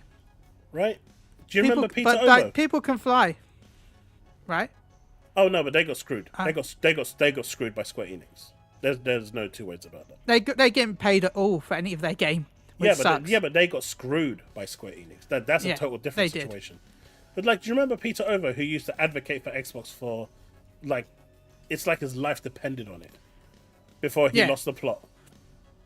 He refused to buy any game if it wasn't on Game Pass, and if it was on Game Pass, he wouldn't buy it because it's on Game Pass. Like, there's so many times when I used to have talk a to cat him. icon, right? Yeah. I think. Okay. And I used to tell him, like, why don't you just buy it? It's like 20 quid. Or $20. It was like $24.99 for another game. Is that now I'll wait for it on Game Pass. And I say, it's going to take like a year or two before it even might land on there. Yeah, I'll wait for it to come on Game Pass. And that was the mentality. That mentality just needs to kind of simmer down a little, I think.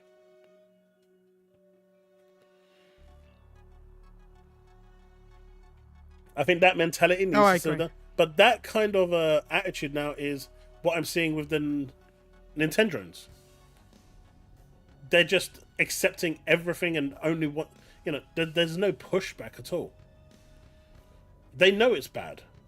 But for some reason, they're living in this kind of bubble at the moment where they think it's great. And it's really not.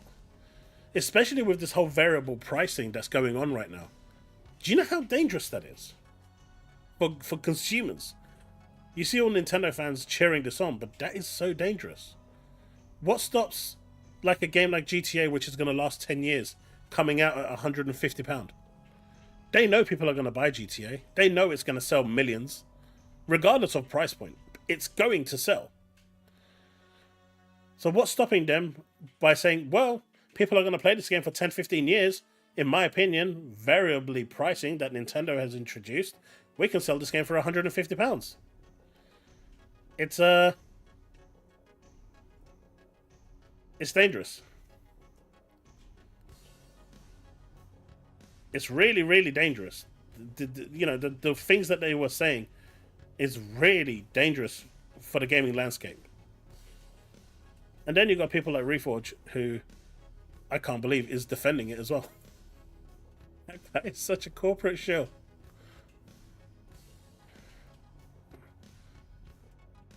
My thoughts on Reforge is I'm going to step away because you talked about Reforge. I'm going to be right back. Take it easy.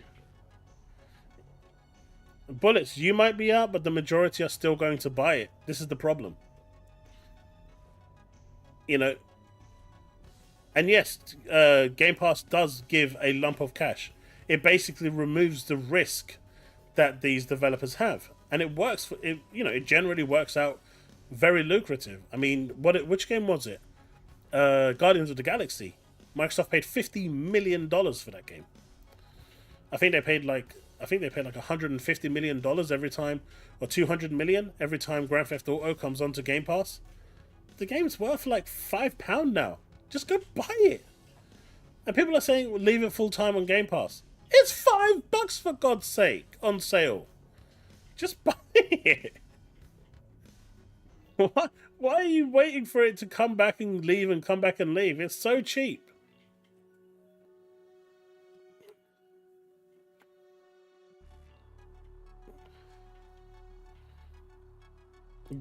John, I'm actually looking at picking it up for PC. I've got it on Xbox, but I don't feel I need to pick it up on the PS5. I think I'm just going to go from Xbox and just upgrade to the PC. I mean, Bags, that's what Strauss was actually toying with Grand Theft Auto. They were looking at those metrics. We're not far from that. And it's a dangerous time for gamers. And I just don't think, I just don't think it's a good thing. And we shouldn't be cheering this on. I'll have a look in a second, Dev. Remember the CEO of Strauss Zelnick already said the majority of their player base will not purchase microtransactions.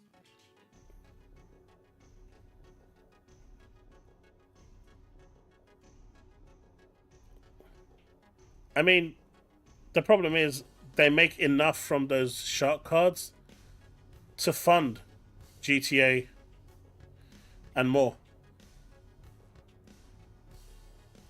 Yeah, I've got it on Xbox, but I'm going to probably pick it up on PC as well at some point. Shadows. I really like it. It's a good game.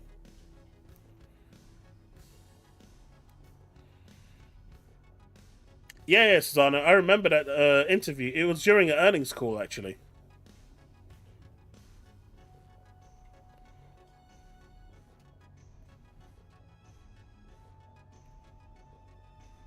So, I don't know, man. It's just weird how people are championing this. I don't see how anyone should be championing this. Especially on, for a device that's, not any more powerful than a PS4, at least according to Digital Foundry. It's crazy.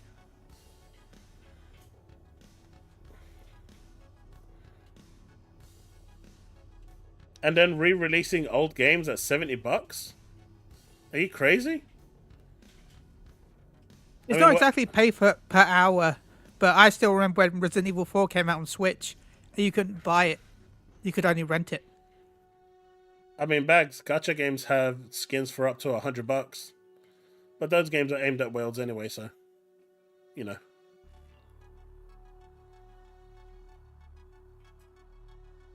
The whales pay for my enjoyment. Yep. I'm waiting for that summer leaked skin for Squirrel Girl so I can spend all the money buying it. I want my summer fit Squirrel Girl. No, Lee. MMOs don't charge for hours played. They just charge you a monthly I subscription. think there was one that did, right? I think I remember reading about it at one point. I think one tried to do it.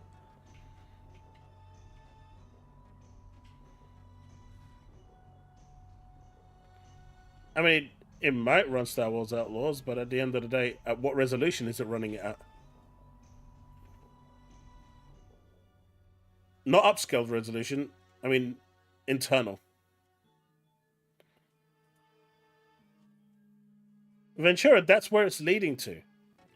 But you know what all this price increase is doing? And Chille, you may agree with me, you may not agree with me. But in my opinion, the more we get closer to these, ballooned prices, right? With the $80 games, $90 games, $100 games, $150 games. I mean, they're going to land at some point, right? We are going to see that. The next generation consoles, people are thinking they're going to cost $500-600 pounds or dollars. They're delusional. That's not going to happen.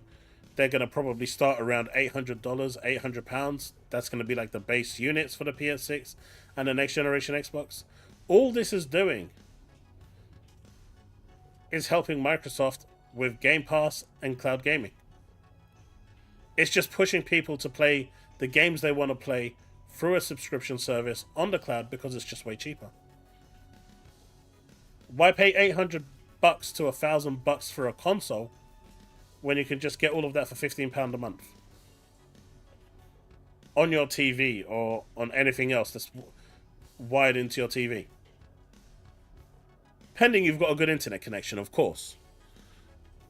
But why would you? Please give me good internet connection, Chaos. I want. You're getting fiber. They put the lines. They haven't activated them yet. But it's just outside for some reason. You're almost there. But you see the point I'm making here, right?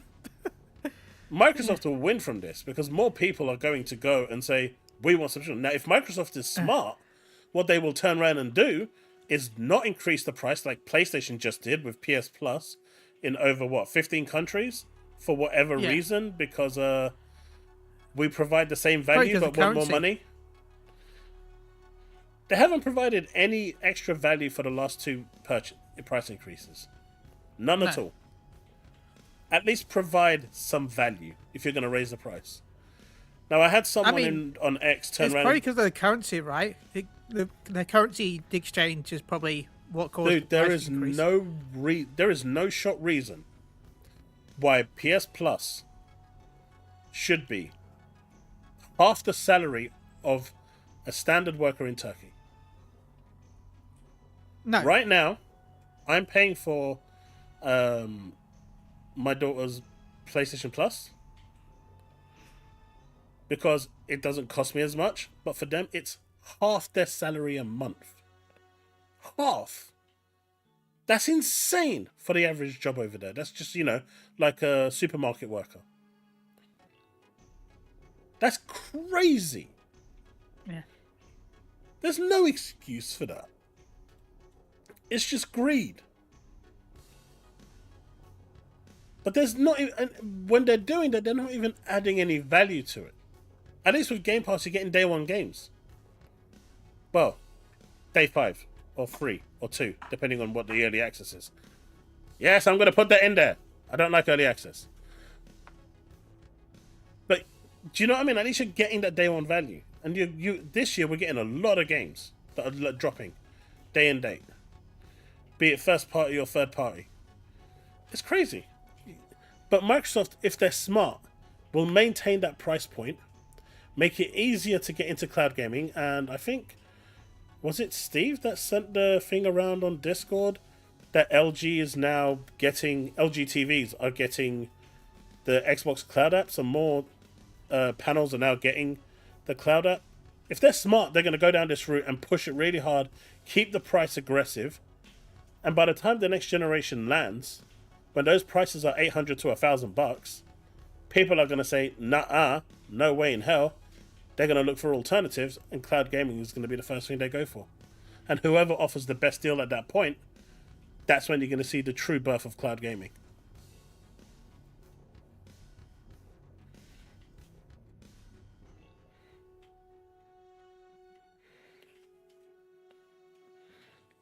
Yeah, not my TV, Steve. I don't think my Sony TV from 10 years ago would support it. Nah, you got a Sony TV. Ain't never coming under. I mean, you know what you could do, right? Buy another Sony TV? No, just go buy one of those Chromecast with Google TV and play it through there. True. And just sideload it onto it. That's what I did with my TV. I've sideloaded all the cloud apps and just use it through there. I don't even use my WebOS anymore. It's so dated. I just run everything off my Android. Thank you for the $2 super chat, Devastator. According to Puerto, no one mad about S2 Switch 2 game prices. Wait, he's saying no one is upset about the prices? What is he doing? Living under a rock or something?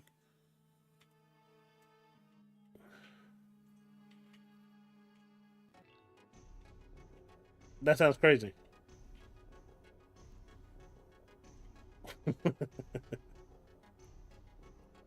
He's living under a rock or something.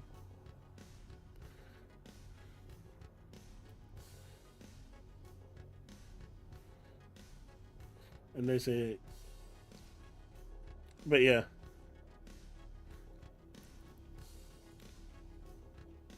Dev, if we have time, I'm gonna. Oh, that's what you posted? That's a short clip. Let's have.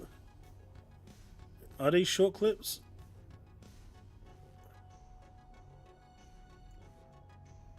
That one's for Tuesday.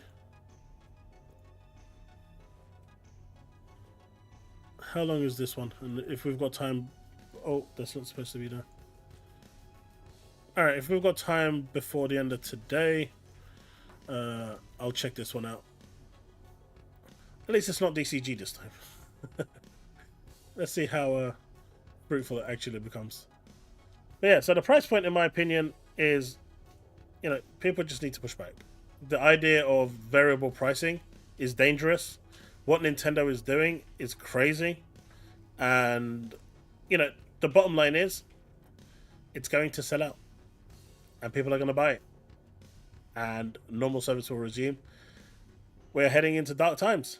But Microsoft, hopefully, will get the win that they want and keep funding Game Pass. Because at the end of the day, Game Pass is going to be the most lucrative deal out there in a few years' time, in my opinion, if things go the way they're going.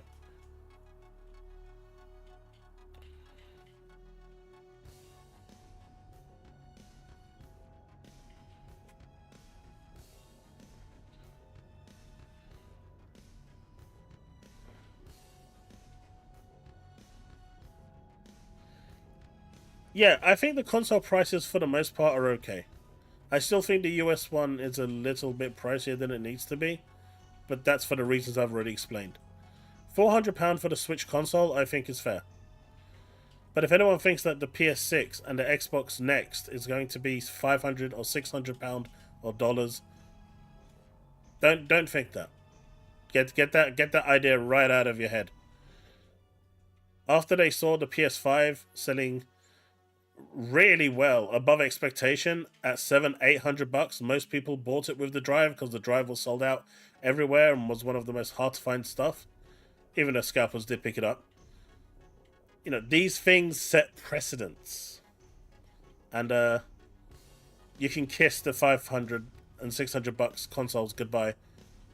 In part thanks to Sony.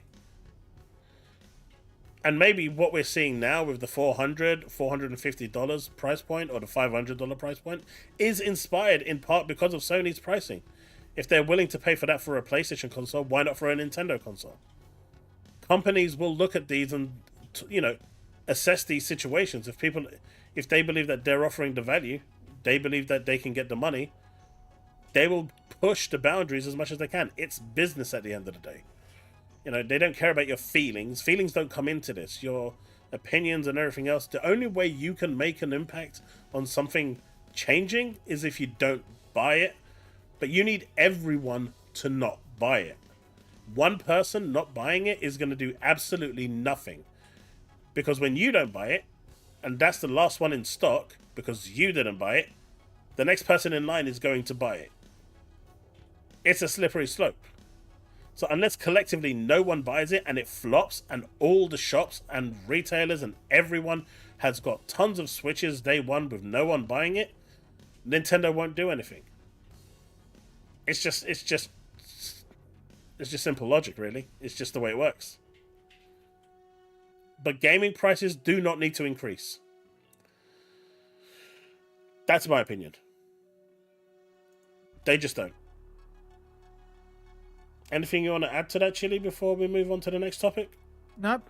I think that's pretty much everything. Alright, so we've got a good one now. Xbox Showcase! Now, obviously, I told you a few things outside of the stream that we can't talk about here. You know, if you know, you know. I didn't hear anything. Uh-huh. Wink, of wink. Course. But from what I've heard, we should be getting some really nice surprises here, which is good. But what do you think is going to be at this Xbox Showcase? And I think IGN actually has an 11-minute preview of this, right? Of the actual game itself. I mean, I want to say Persona 4 Re-Diamond. I mentioned that in my video, but are they really remaking that? Yeah, it got up. The website got updated, so yes. I mean, it's a good game. Don't get me wrong. I'll play it just for that the camp scene alone. When Chille and the other one, I forgot her name now. They were trying to cook for the first time and almost killed everyone at the camp. That was hilarious. I remember playing that on the, I think it was the PS Vita? Persona 4 Golden? Yeah, that scene was just hilarious. It's probably one of my favorite Persona games, I'm not going to lie. So even though I bought it multiple times, I'll buy it again. So yeah. If Steve says finally comes to Xbox, well... It's already... But the thing is, though, he has to quit already because it already has in the past. Well, that's true, actually. Steve, you've got Final Fantasy 1, 2, 3, 4, 5, 6, 7, 8, 9, 10, technically 12. 11 if you include the 360. You got 12, you got 13, now you got 14 and 15. Yeah. I think 16 is the only one that... 16 is the only one that's missing. Goodbye. Just think you also have that you're the only one with 13, technically. Because you can't backwards compatible 13 on PlayStation 5. So you're the only place to play 13. And did you know that if you actually put the disc of 13 into your Series X, not only do you it explodes. No. Not only do you get upscaled 4K, the game running at 60, but do you remember how the cutscenes were, I think, 720 or 360p? Yeah. It actually downloads the 1080p variants from the PC onto your... I'll have to find it, but I have the original... I have the Japanese E3 demo that they released. On a separate disc, special disc. But yeah, it actually downloads the HD cutscenes that were available on PC, and it interjects them into its place. So it's like the definitive way to play it right now. Yeah, no, I have the the Fantasy 13 E3 demo that they showcased years ago when the game first came out. Yeah. I actually own that on disc. Oh, yeah? Yeah. Remake and Rebirth on Xbox. Whoa! So far. Xbox had World of Final Fantasy. Yeah, they had the World of Final Fantasy. We should have put Xbox. Steve is losing his mind. So let's see what people have suggested. I think so. Someone said Fable. I don't think that'll be there. Devastator. It's the 8th of June, which I will be streaming. That is on a Sunday. And I'll also be streaming the Summer Games Fest, which is 2 days prior, which is on the Friday. Apparently it starts at 9 p.m. my time, so it's going to be a late one. So I'm going to get a placeholder. What time does this start? I think it's 6 p.m. I may try and join you if that's okay. Yeah. But it's going to be awkward because then I have my own podcast to record at 8 p.m. So I'm going to have to work. I may have to consume food halfway during the showcase, depending on how long it is. That is not a problem. But yeah, so I'm definitely going to be streaming both. I was even actually looking at taking a day off on that Friday to stream the Summer Games Fest, but apparently it starts at 9, so I'm good to go. Okay. So, you know, I say that now. Every website I've ever worked on in existence is going to go down. Networks are going to go down. It's going to be like a complete chaos. It's going to be like, you shall not have this day for yourself. What do you think this is? But someone said, so Fable, I think we'll probably see.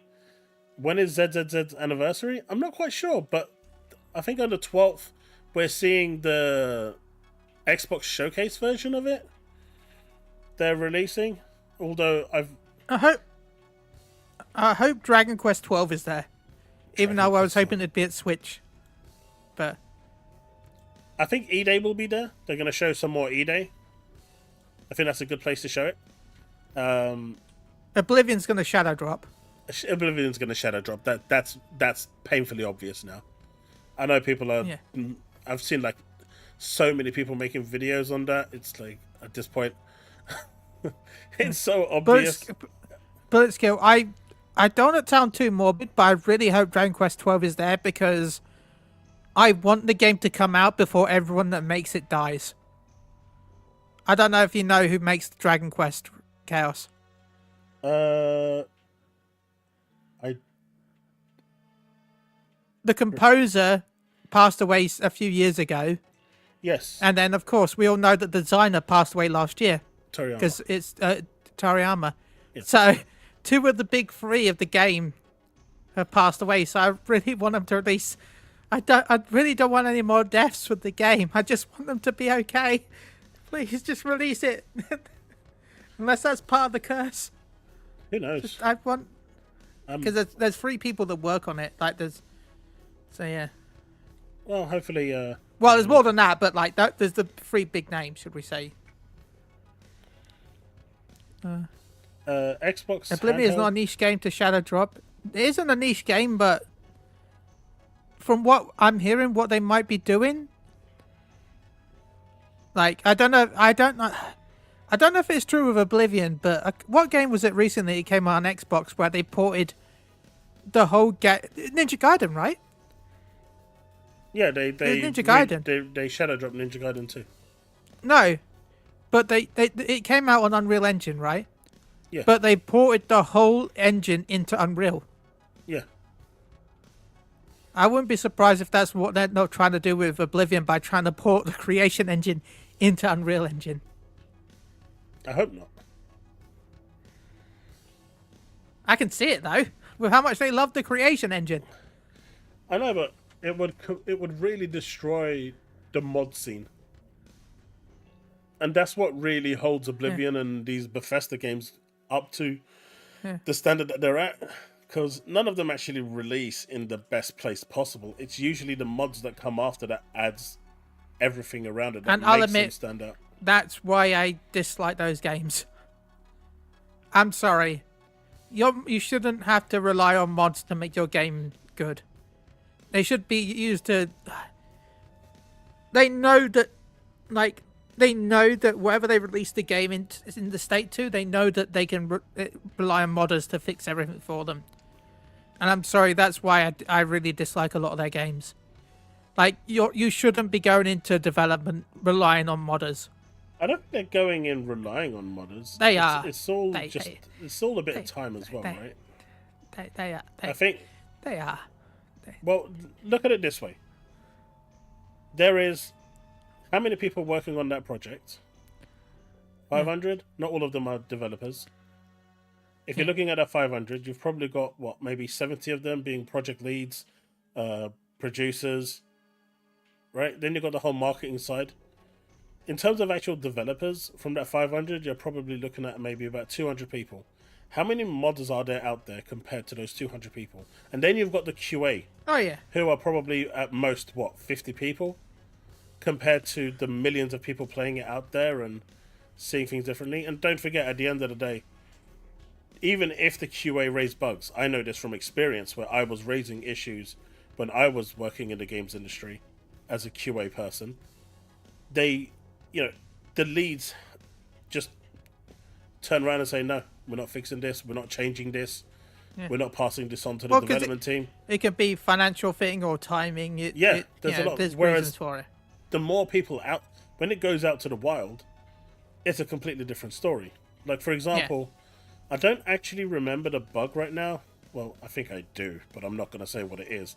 But Virtua Tennis on PlayStation, I think I remember how to reproduce it. It was one of the ones I found.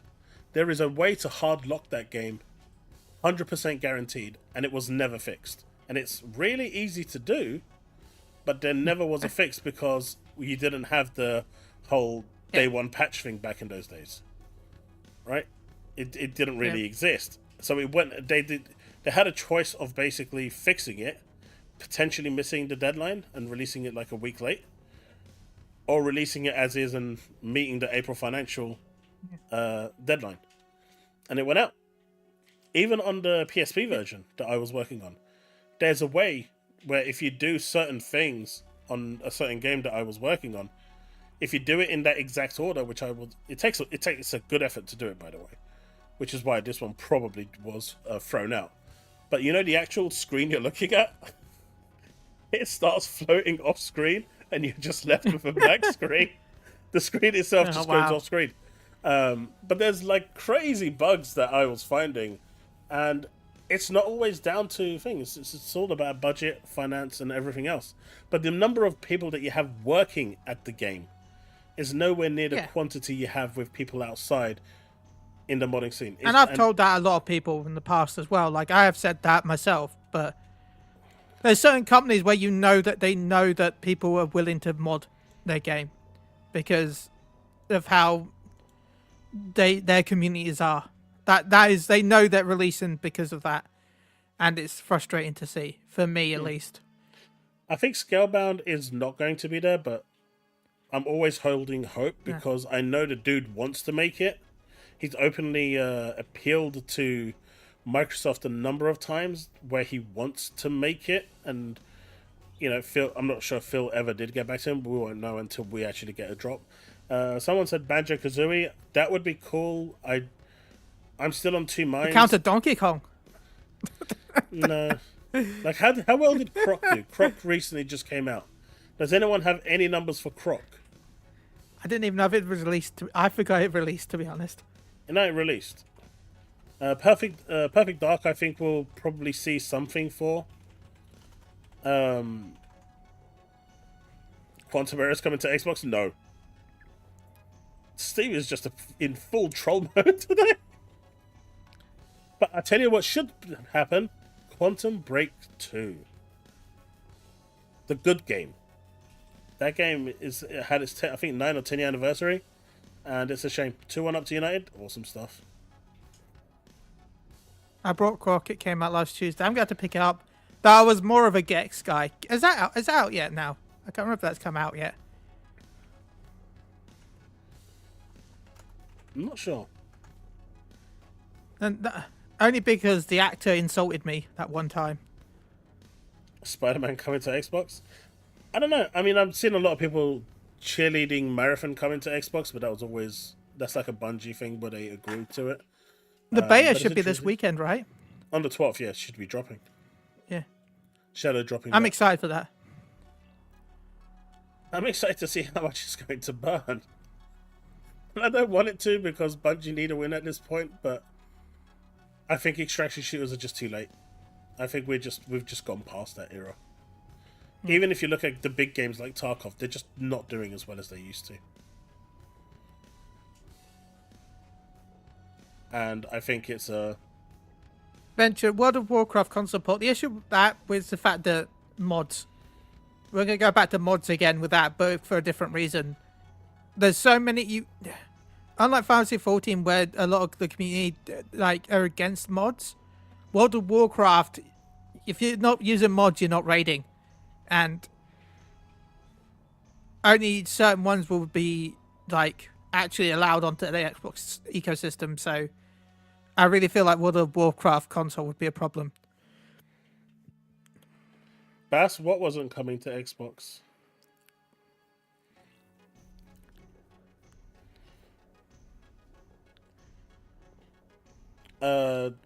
Someone said Wukong? That would be funny. I mean, yeah, because I don't think Sony really paid for exclusivity, right? I think there was... I don't think... So this is what I think happened. Sony moved in and said, we'll offer you all this support. Overwhelming support. Yeah. With the notion that you don't release it on this platform. Do you want our support to release your game? Yes or no? And they probably turned around and said, at that point, yeah, sure, we'll take it. And I think that's what happened. I don't think there was ever an actual contract. No. I think it was more of a verbal agreement. There was probably a couple of people that were at the studio, so that Sony that liked it, and they're like, "We'll help you if you do this." And they're like, "Yeah, sure." And they turned around and said yes.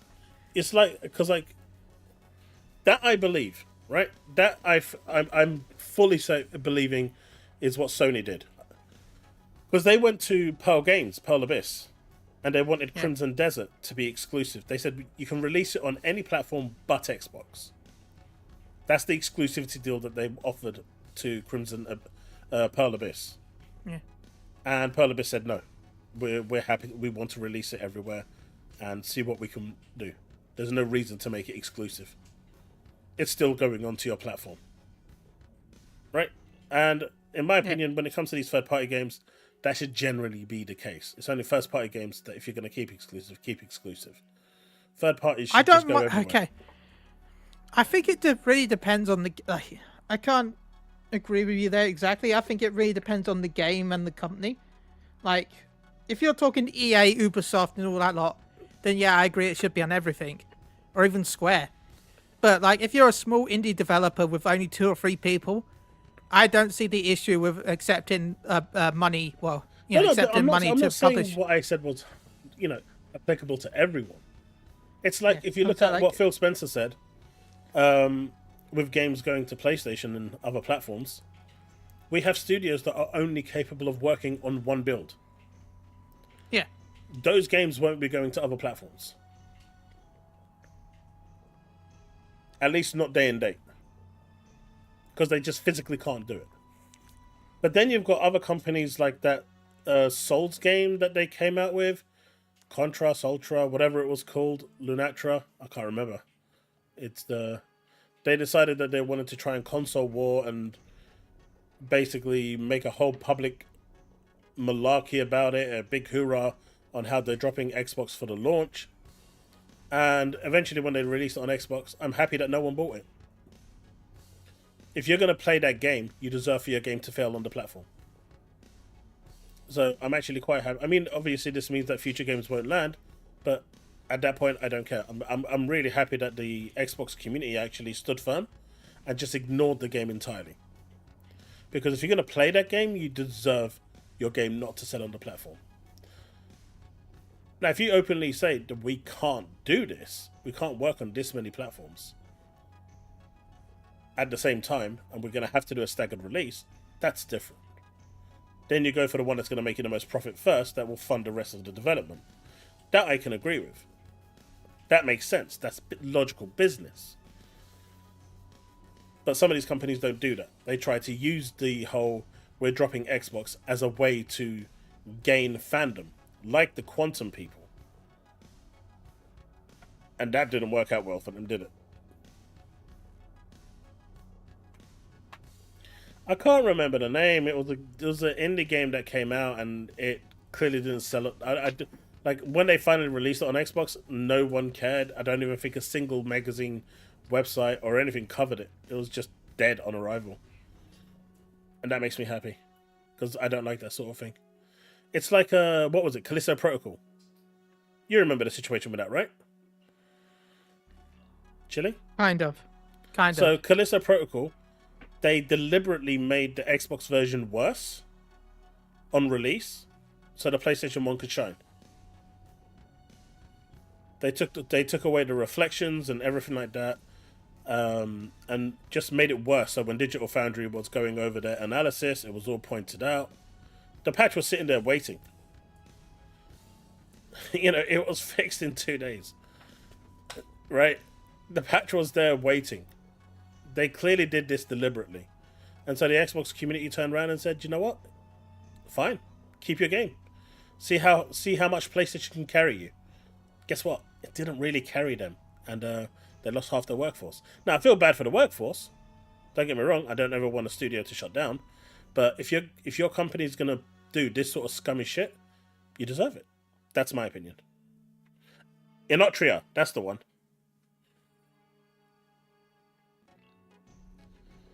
Inotria. Sleeping Dogs is actually, with the game boost, is actually really good on Xbox. It got a really nice upscaled 4K. It got really nice 60 FPS. It makes a world of difference. If you haven't played it, everyone that I've heard has played it now with FPS boost is saying it's really, really damn good. Way better than it was. But the definitive edition comes on sale all the time if it's not on Game Pass for like £5. I've seen it as low as like £3 at times. So, yeah. Definitely worth buying. So, Xbox handheld. Well, the Fiend handheld from Asus, which is going to cost an arm and a leg, in my opinion, because there's no way to subsidize it unless Microsoft eats the brunt of that, which they're not. Do you think that will make an appearance? Do you think Asus and Microsoft will use their platform to showcase it? Do you think this is the right place for it? I don't think it is, no. Where else can they actually I think show it's it? The next probably available Summer place Game is... Fest. No, I don't think the Summer Game Fest will work for it. I mean, it'd be better than this because this will give people the wrong idea. People then will automatically assume it's an Xbox system. They already do. You know that people will do that. Yeah, they but already do. They do, but you've got a bunch of idiots out there already saying, "Oh, look at this I'm Xbox just saying that, handheld." like, if by having it here won't help that agenda. I know, but you can't fix stupid. You can try and avoid it though. There's no avoiding stupid either. You can't. That's why I said try. That's So I think it's going to be Summer Game Fest. That's when I think it's going to be, if it's going to be anywhere. I don't want to use the word shocked if it's here because there's a huge chance it's going to be here. But I feel like for them it's probably best to have later on. But yeah, I think there's a good chance of it. You being add here. the word Xbox Venture to it, they will skip the first word. They just read the one word. They don't even read the handheld. Yep. But yeah, it's just going to be an Asus ROG with Xbox branding. But what I'm interested in is the UI that we're going to see properly in motion for the first time, which is going to roll out to everything. Yeah, because that will anyway. be.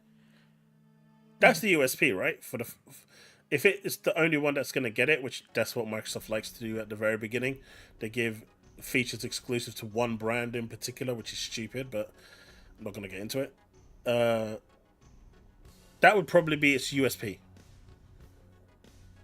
Having, the Infinity Gauntlet all under one roof. Yeah, DSG is stupid. Like I said, you can't fix stupid. You can't fix it. But someone said Blinks. I really wish they would remake, well, not remake, but make a new Blinks. Not a remake, because 1 and 2 is still playable. Right? I think they're still games that you can go now and play and enjoy. Especially with the FPS boost. There's no reason why you can't enjoy those. It wasn't that long ago that I was playing Blinks 1.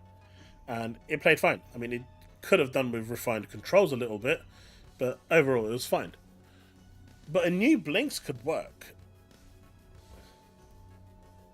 That was the original Xbox, right? It was, yeah. Okay. There's so many IPs See, that I know my stuff.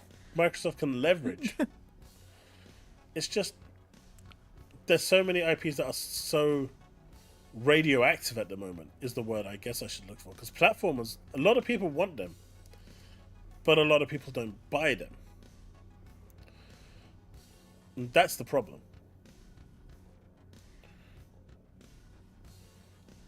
Yeah.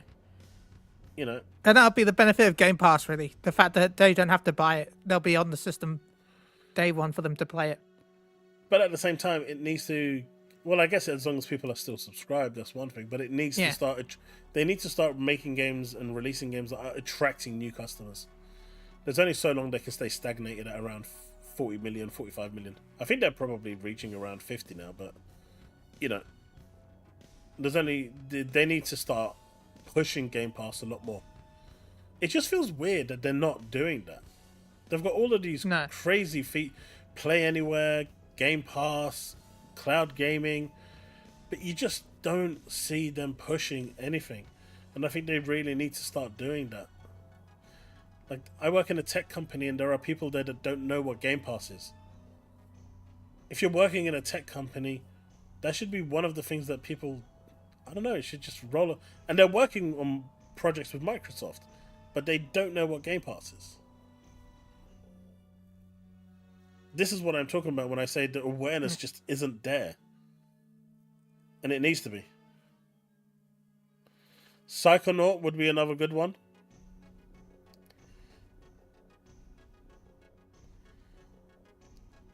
That's still crazy, though. The fact that,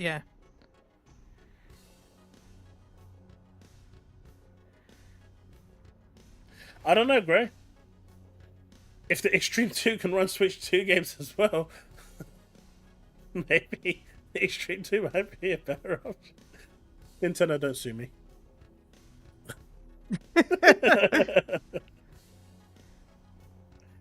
I've got to put that preface in every time. Just in case. You know, they might listen. But OuterWorlds 2 is getting a direct as well, so it looks like that's going to get its own dedicated showcase. And I've got an IGN video where they're showing 11 minutes of footage, so we can check a bit of that out, which I think might be worthwhile for people on the fence. that's the one with the weird moon thing, right? Yeah, that's the one. Okay. But I have to say, I am really impressed with how many Nintendo fans have jumped out of the woodwork in the past 2 weeks. They didn't exist on social media. Now they are everywhere. They are It's because they pressed the C button, Chaos. They pressed the C button. Oh, man. Which, by the way, I know it's paywalled in a year, but remember that for the first year, it'll be free for everyone. See, this is something I'm gonna say, and it might piss some people off. I think it's wrong paywalling that entirely. It's good that they're giving it to you for a year, but I've been seeing a lot of misinformation going around saying that Nintendo is the first to paywall voice communication, chat communication. I'm sorry to tell you, they are not. Now, we go back to the point where I say just because someone took 20 years to fix that mistake doesn't mean you should take 20 years to fix that mistake or go through the same process. Right? You should learn from your peers of what works and what doesn't work. And this is why generally in like live service gaming or stuff like that, when people say, oh, but X game's been out for 10 years, you can't expect this brand new IP to be having everything right on its release. Yes, I goddamn can. They've been watching it for 10 years. They've seen what they've done wrong and what they've done right and how they fixed it. Make sure your product comes out in the state that theirs is in, or you're just not going to do well. Right, Avengers? Yeah. Oh. You get my point. But Microsoft had it paywalled for 20 years. From 2001 all the way to 2021. before they dropped it. I didn't know chat was locked to gold. It was. Oh, wow. And they dropped it in 2021 when the whole free-to-play stuff came in. They just opened the floodgates for it. You got to remember, Doug only just recently received the playbook for the Xbox One, so they're still looking over the stuff from 15 years ago. They've only just got that document. So give them another 15 years and they'll work it out. But this is me. It shouldn't have taken that long to work it out. Just don't do it.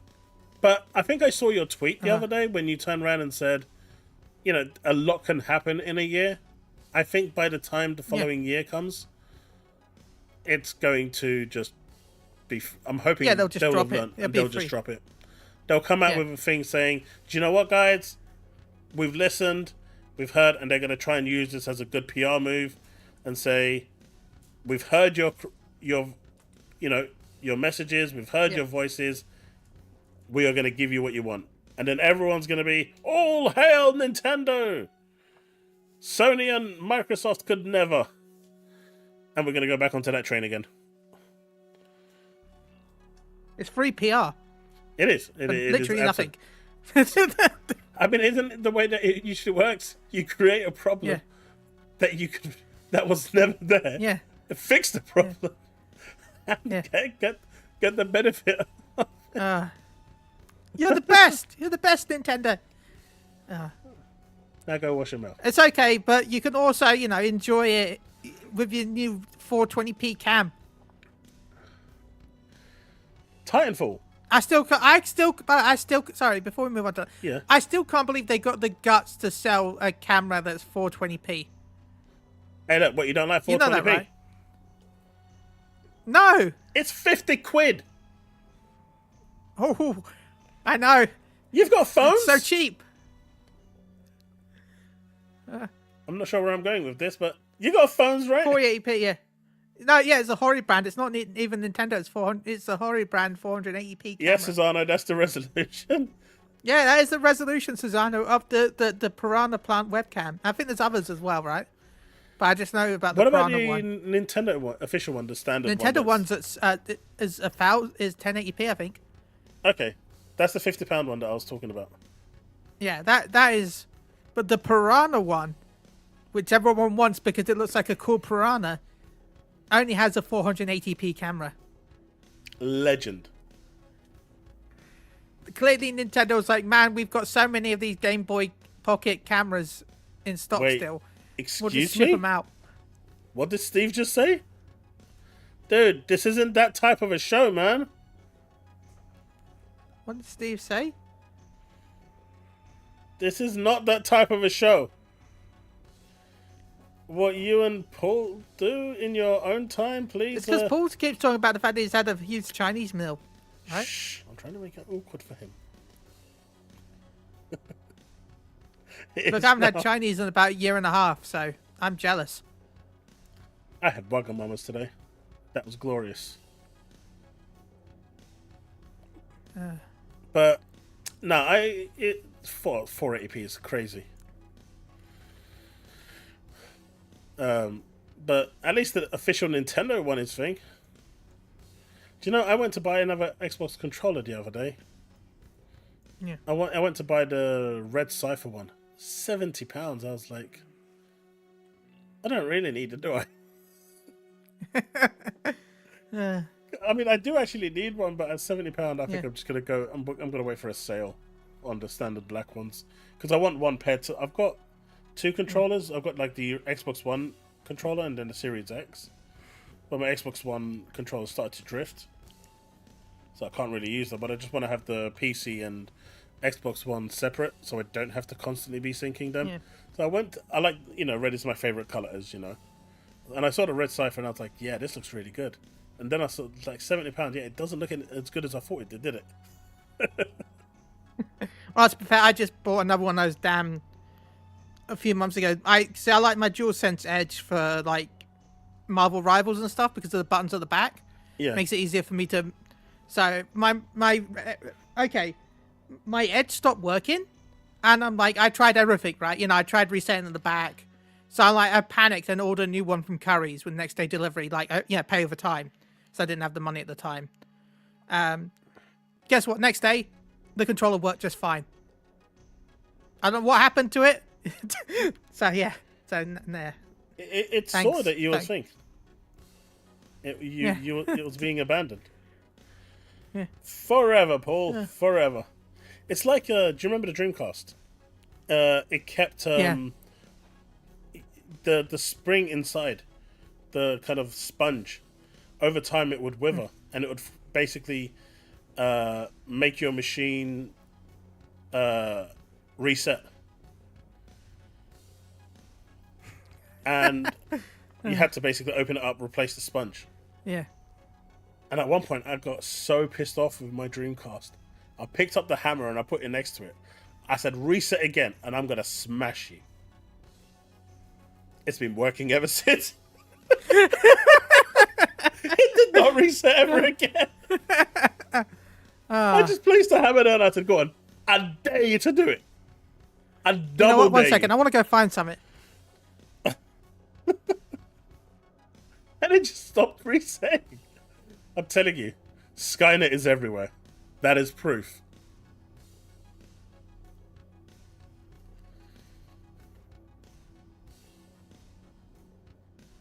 Wait, how does Alex know that... Which Alex are we talking about, Paul?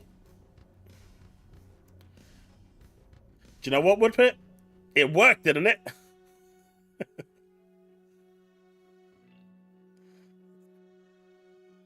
Yeah, AI was out back then. It understood the mission. It understood the mission and it complied.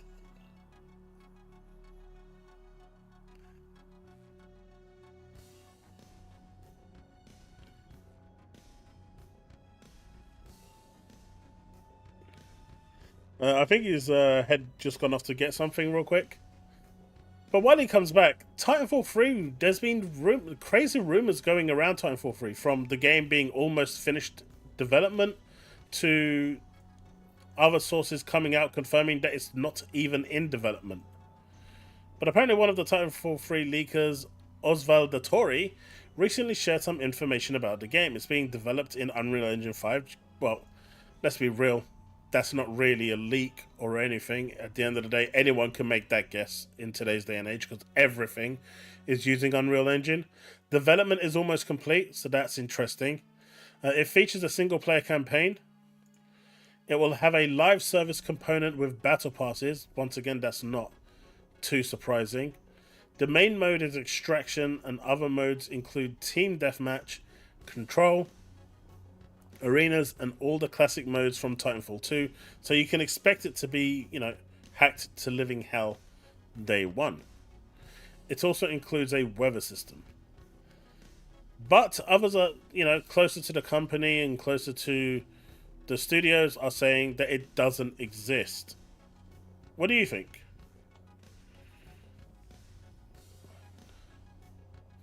Personally, I think it's not real. That's my opinion. There's just too much here that just doesn't add up. A lot of what this is reporting outside of the second point is kind of, well, this makes sense. That makes sense. Doesn't take a genius to figure these ones out. And adding the stuff from Titanfall 2 is just an easy way to cash in, right?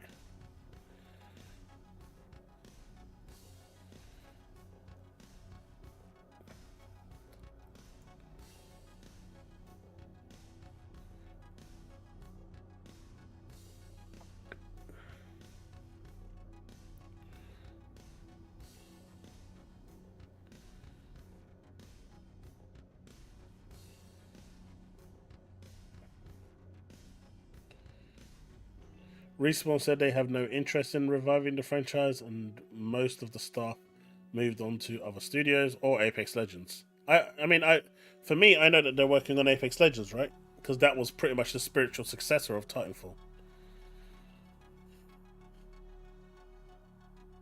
Jeff Grubb stated that there isn't any Titanfall 3. Yeah, I just thought it was really weird that this came out in the way it did. And I know a lot of people want it to come out. And, if it was on April the 1st, I'd say it was a good joke. A cruel joke. Chaos check. but a good joke. Shit, DM. It wasn't a Dreamcast, but I remember this.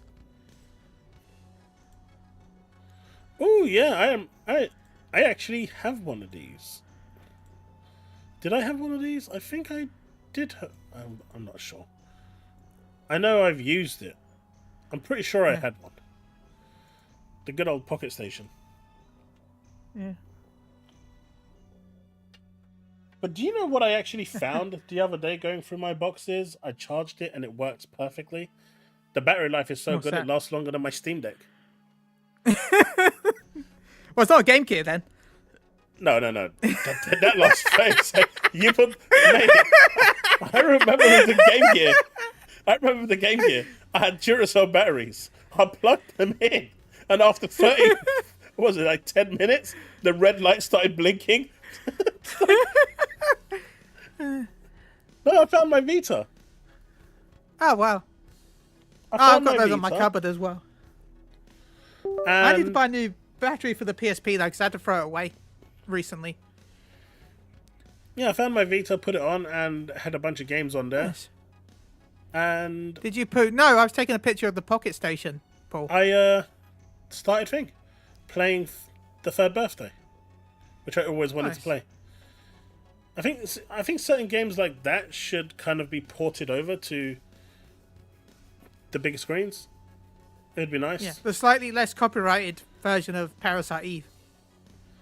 Yeah, but it's basically just a sequel, Yeah. right? It is just Parasite Eve. Yeah. It's got the same characters. It's the same. Yeah. It's the same game. Well, most of the characters, right? yeah. The reason why they couldn't, they had to rename it a little bit because Square doesn't own the rights to the book, to the game. Right. Sorry, they own the right to the game, but the story is owned by an author in Japan, and therefore they can't remaster 1 and 2 without getting the rights again. Woodpit says he had the battery pack. It was 35 minutes max playing it on the Game Gear. Yeah. But Yeah. But Woodpit, did you try putting the TV tuner on as well to see how much it lasted after that?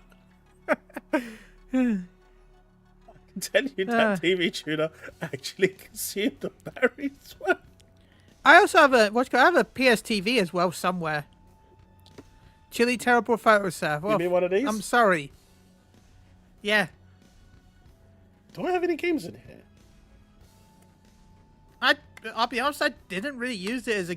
I know it sounds mean, but I used it as a way to stream the PS3 to a different room. That was its purpose. Oh, It was a cloud streaming box. I've only got an 8GB memory card. I might just mod this and see what can become of it. I'd need to find the actual AC adapter for it first, though. But who knows? Yeah, I remember buying this. I bought it because I thought it was cool, and I think it came out when the PSP came out.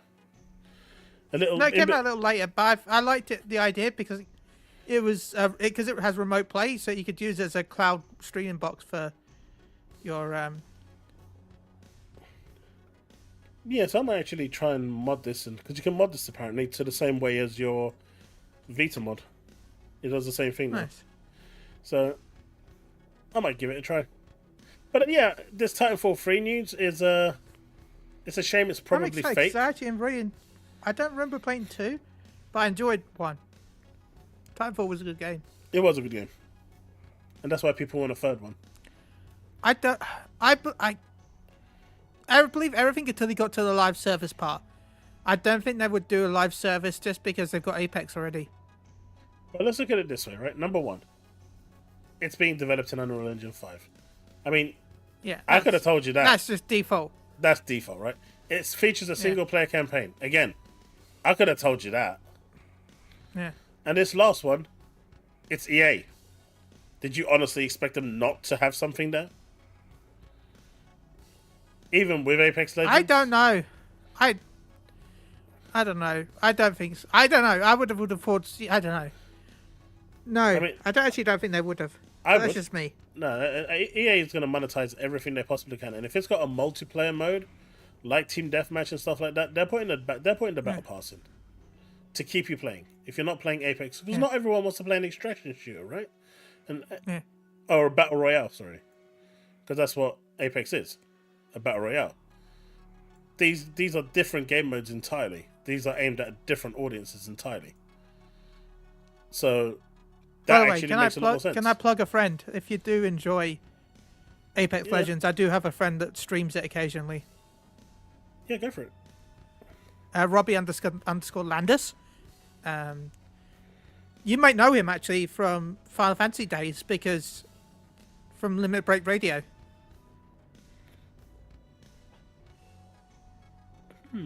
Maybe. I'd have to see him. Robbie, Callie, and Nero. Some of the original Final Fantasy 11/14 podcasters. I actually got to go. It was one in. Was it 2016 or 2018? I think it was 2016 FanFest. No, 2018 FanFest. They were doing their last ever. That was when they decided they didn't want to play Final Fantasy anymore, so they were doing their last ever Final Fantasy podcast. Mm-hmm.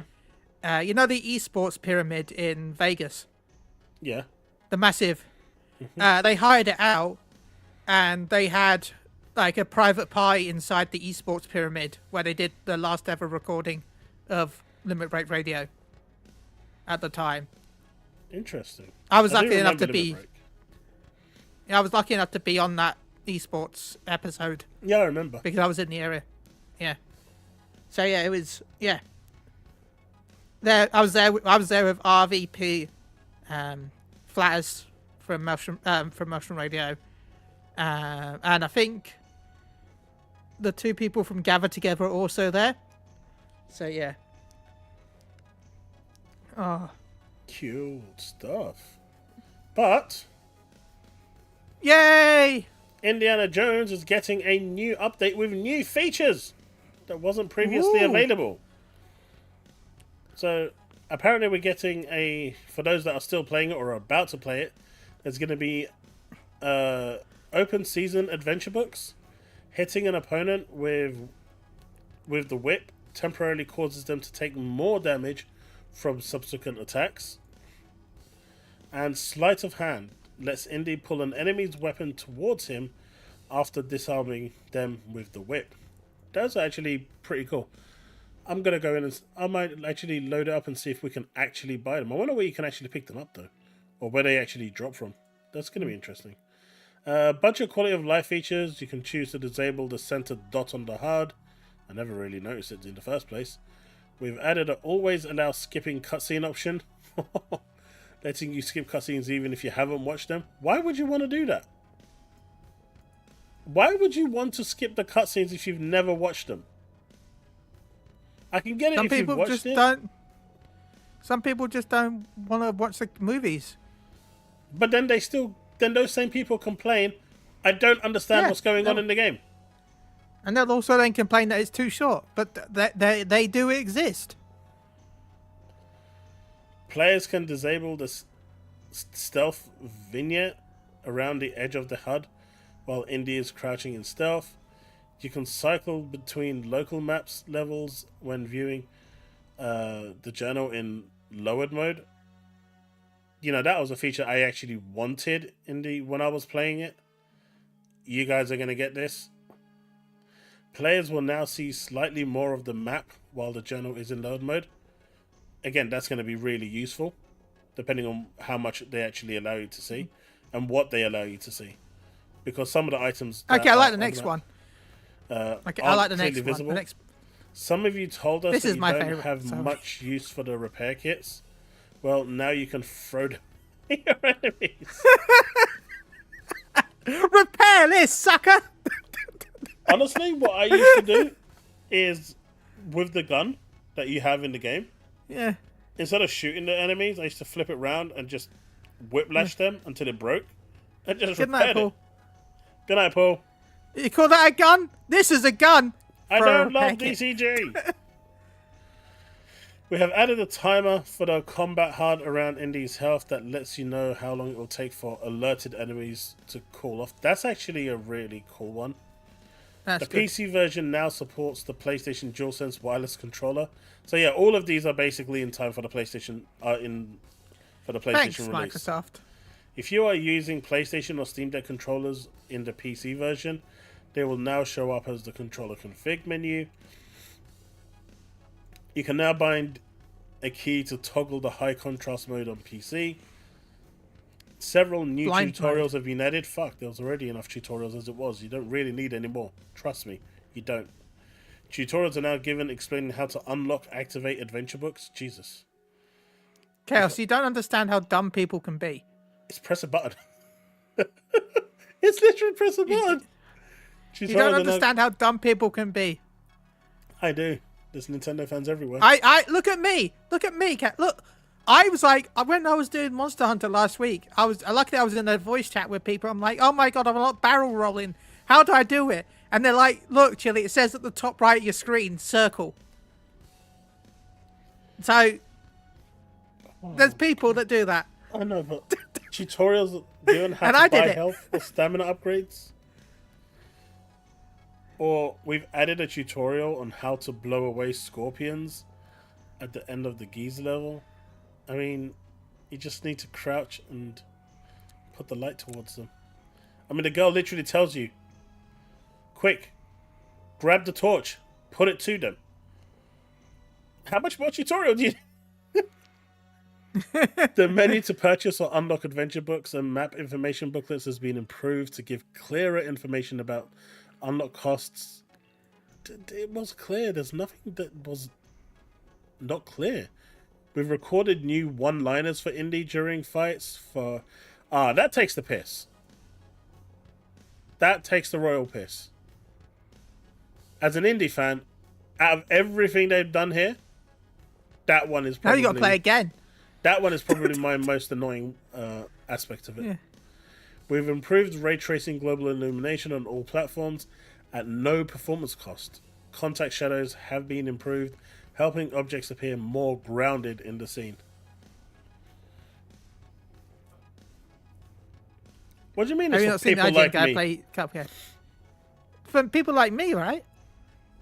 I mean, I saw the one journalist who couldn't get past the jumping part. Yeah.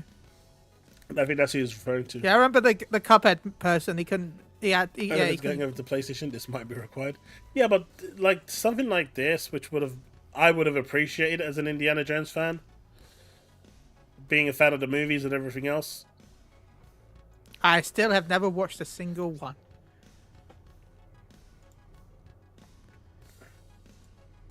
This is where I get banned from future streams. Yep. It's been a good time, everyone. Remember to like and subscribe. Cone is now shown farther away, and these are just fixes for the quests. Giza had this one was probably the biggest one. Fix the issue where it was not possible to track the remedy for all activity. No, that one was fine. The other one, there was one where you couldn't get the crystal off him. So for anyone that's playing this for the first time, you'll meet a professor at the dig site once the woman in the camp sends you to him. You have to collect a bunch of steelies. The idea is to collect like two steelies, 3 steelies, and then go talk to him. But you can go collect all 6 if you want, and then go back to him. The bug is that if you speak to him after you've collected all 6, he won't give you the extra item to 100% the area. You collect 2 or 3, and then it'll give it. But I think they fixed that bug already, because I had the item last time when I logged in the last update 3. Sukutohai was massive. So you got Iraq, UI fixes, audio fixes, PC specific. Additional fixes for being able to use Xbox cloud saves on the Steam release. You can now enable these correctly, even if you have never played the game on an Xbox console or the Xbox at PC release.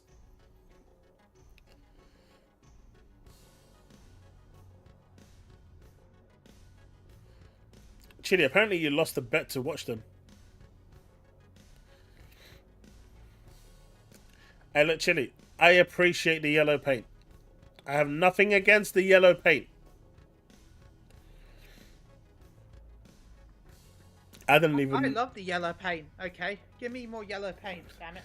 I didn't even realize River Douro wasn't correctly named. I didn't even realize that. Fix an issue where on occasion multiple items would be highlighted in the options menu in Arabic. Yeah, I wouldn't have seen these. Just localization stuff. But yeah, great game. If you are going to play this new, I hope you enjoy it. Fantastic experience. Start to finish. I 100% in this game. I'm happy I did. And it took me, what, 60, 70 hours? Maybe a little more. But overall, wicked game.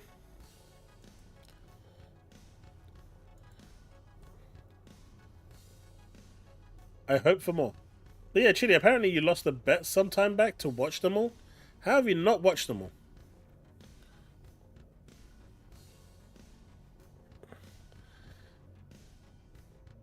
Man's just winged it out of the building.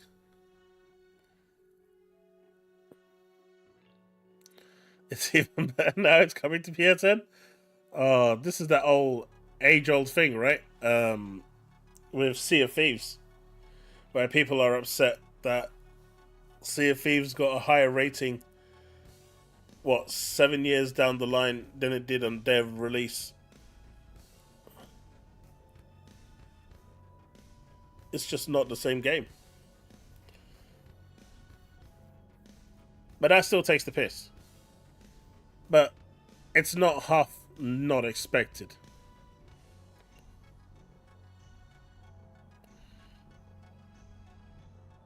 Right?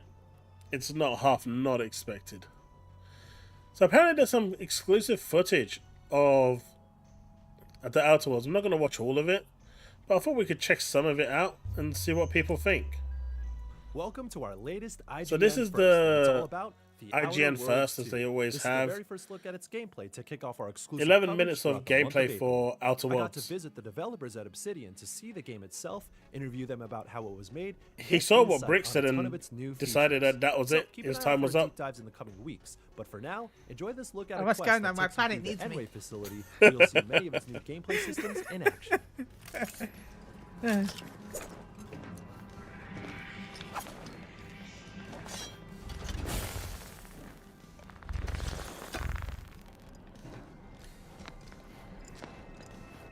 Well, thank you, Chad. I've actually been feeling a little bit down this week. I don't know why. After I had a incredibly high last week, but this week I've just been feeling a bit down. So thank you all for cheering me up today. Oh, happy to hear you're feeling better, dude. I mean, can't they just run? They don't need all this glazing to the left and the right.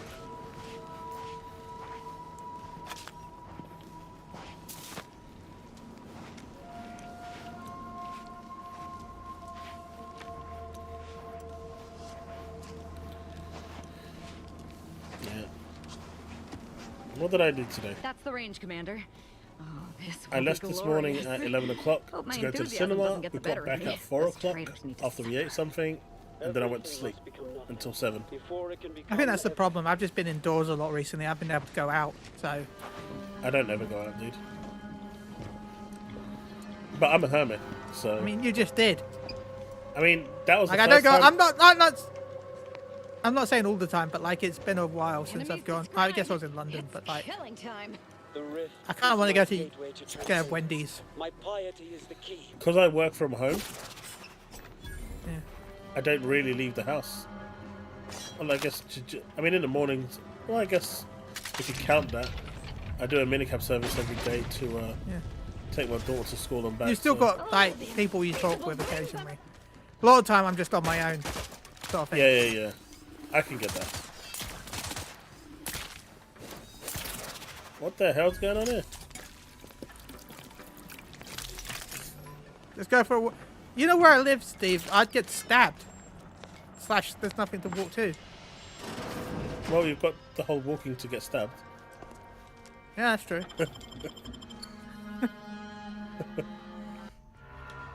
They're like, my friend was like, oh my god, they got a food fair in your town this week. Few I'm like, yeah. hours! Here to kill all these traitorous fools, I'd be forced to I use just my realised what two he as said. an He told you to example go for a the walk for a rest. few hours.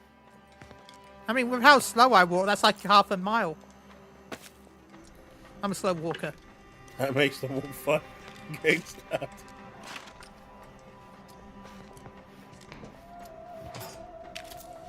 My friend was like, "Oh my god, they got a food fair in town," and I'm like, "You want me to die?" Yeah, not allergy, man. Or bean allergy. Yeah. Yeah, not bean. Yeah, I've literally been now with my partner for 20 years, 22 years. Oh, congratulations on the 22 years. I You see- can't imagine being alone at this point. It You see, doesn't feel Mr. right. Happy's got has found someone. I know. Yeah. He's Mate, a that lovely guy. screen Mr. Happy. tearing I've met him a isn't- couple of times. 36 cubed divided Isn't- by the standard Yeah, screen rate of tearing's not fluid great. flow, and then Yeah. multiply by is it 30 or I've been doing the daily runs for the last week. It's horrendous. hello? Look at the state of Look. this poor fool. They just Should do what I do, left her Steve. My bleeding daughter's out. like, Dad, can you drive me to the shop? Examination is an art. I said, sure. Where's the precision, the And he goes, pride in their work? All right, let's go. Embarrassing. I opened the door. She walked out. There's I a shut the cultist door. behind Went you. back and sat down. Wait. Surely she isn't with you. She's outside banging the door. Opened the door. Fine. Just please keep her away from me. Back to my gaming.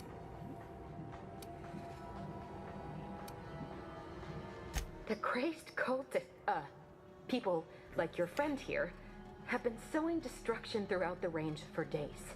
I've seen few firsthand.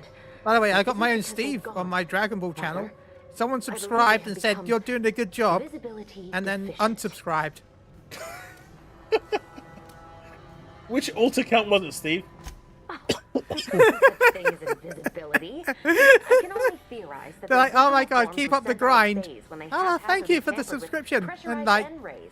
Their now, actions then are they've unsubscribed. inexcusable. Science allows us to unveil the wonder of the rifts. We do not disrespect it. I don't Now, know. is there any science around here we can use These to find and games, kill I them? know It's a they shame have the an appeal. facility is in shambles. I With just an don't N-ray think they have a scanner mass device, it may appeal. render the cultists far easier for one to locate. I don't see this selling 10 million The scanner copies. is an optical device designed to detect electrical signals and No. the N-rays given off by all living beings. Visible or not, the cultists still give off How many N-rays. people, It was stored after watching nearby. what you're watching But right with the now, damage to the find this facility, really you'll interesting likely and need to use the riveting? maintenance vent on the wall there Because behind IGN the is doing a screen really to good get job anyone in I making forgot this what look this game bad. was. It's OuterWorlds Yeah, too. I'm gonna say I've already forgotten what this is. I'll just be here in my deepening puddle of blood.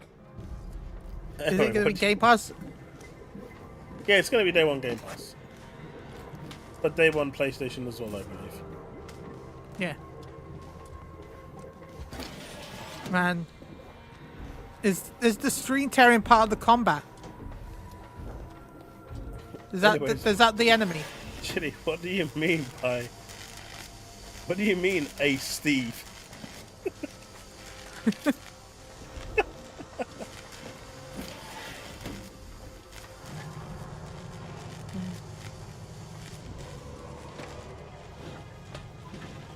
I don't know, I think IGN are just doing a really good job of just making this look boring. The eyes of the unworthy cannot behold our transcendent forms.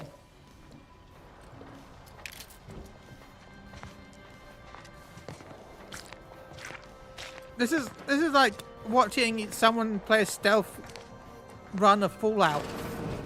There's the N-ray It's almost like scanning watching device the scientist JTech was playing talking Doom, about. right? I don't know. I would refuse to watch that. Dude, he was playing it like a Tom Clancy game. While missing shots. Taking cover and shit.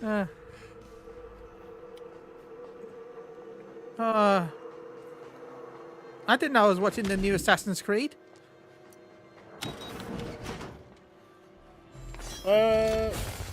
Enemy spotted. It kind of wants to have that kind of look to it, but it's not really Bioshock. No. Cheers me up. Oh God! Why do you want to stay in this camera mode? No. Because you can't see the enemy. I guess if you can't see the enemy can't see you, right? Oh no, they That's can how see it you. works. No. Okay. I guess they're in all camo suits.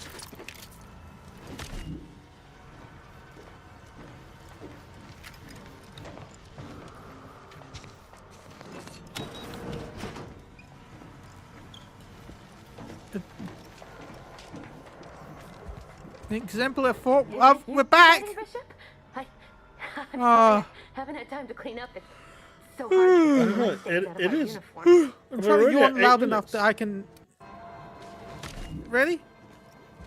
It's only an 11-minute video, but I mean, you're Steve, right?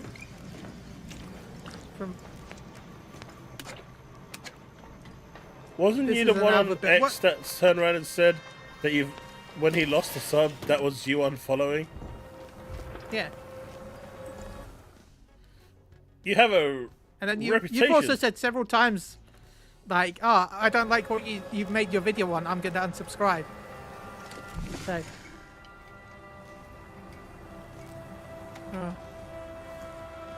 I don't know. I think they did a bad job. This is almost, you know, This is. for the first look at a game, exclusive game. Like, why are you doing this?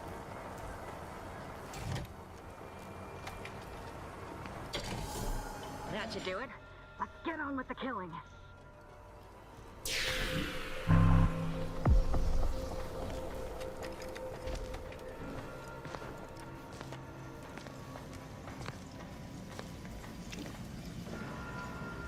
Is it true premium currency will be illegal in the UK?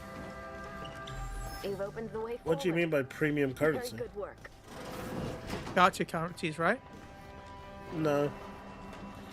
The government loves their VAT too much. EU's making it so that you have to buy they have to sell a specific amount to buy stuff. Yeah, but we're not part of the European Union. True. So the rules and regulations that get passed within the European Union no longer apply to us because we left the European Oh. Union. We were just questing for that guy. Now we've killed him for some reason. Foxworth's final note. Do you know what? They actually had the time. That's just the Wait. teaser of what's to Let's go come back. in OuterWorlds 2 and what we're covering in. Right? Why did? No, check this out. This is how amazing this woman is, yeah? That one over there. Yeah. Check this out. Let's see. Let's play back that to 0.25. Let's turn the audio off. So check this out, right? In the time that you took... Freeze frame! This is where she wrote her final obituary. She's fast. It was at this moment that she knew it was all over. So she wrote a final will that you found magic. Final note. Maybe she just carries with her all times. She knew it was coming.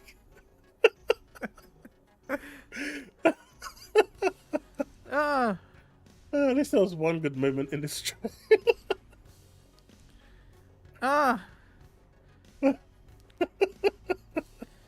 Well, I better carry my final note with me just in case I die today. You never know. You know what? I'm going to do that. I'm just going to have my final note in my pocket in case one day I just get shot while I'm out and about. So it's on me, just in case. It doesn't take a seer to predict what's going to happen to me. Oh. Even though I may not have been killed initially, the cultists wounded me, and badly. I fear my blood may stain this page as to make it illegible. Nonetheless, I shall do my duty. Let it be known that the N-Ray range is nigh lost. Here, game. Cultists of an unknown origin broke in and would have begun destroying whatever they can find. Worse still, they've somehow become rendered out of phase and cannot be seen with the naked eye. If you are reading this and the cultists remain, I beseech you to locate the N-Ray scanner. Man, this person wrote quite a bit. With it, perhaps you'll stand a chance against them. I mean, you could have just left me alive and I could have told you all of this. Goodbye, cruel world. May my death serve the solution of the grand equation. Take it easy, gaming. Oh. What silliness is that? Complete silliness.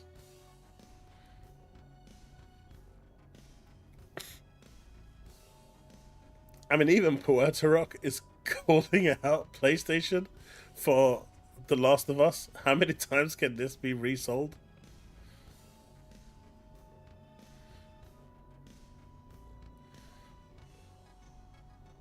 Oh.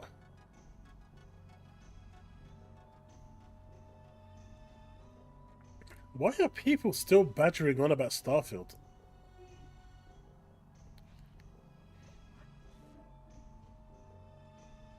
They are still moaning about it.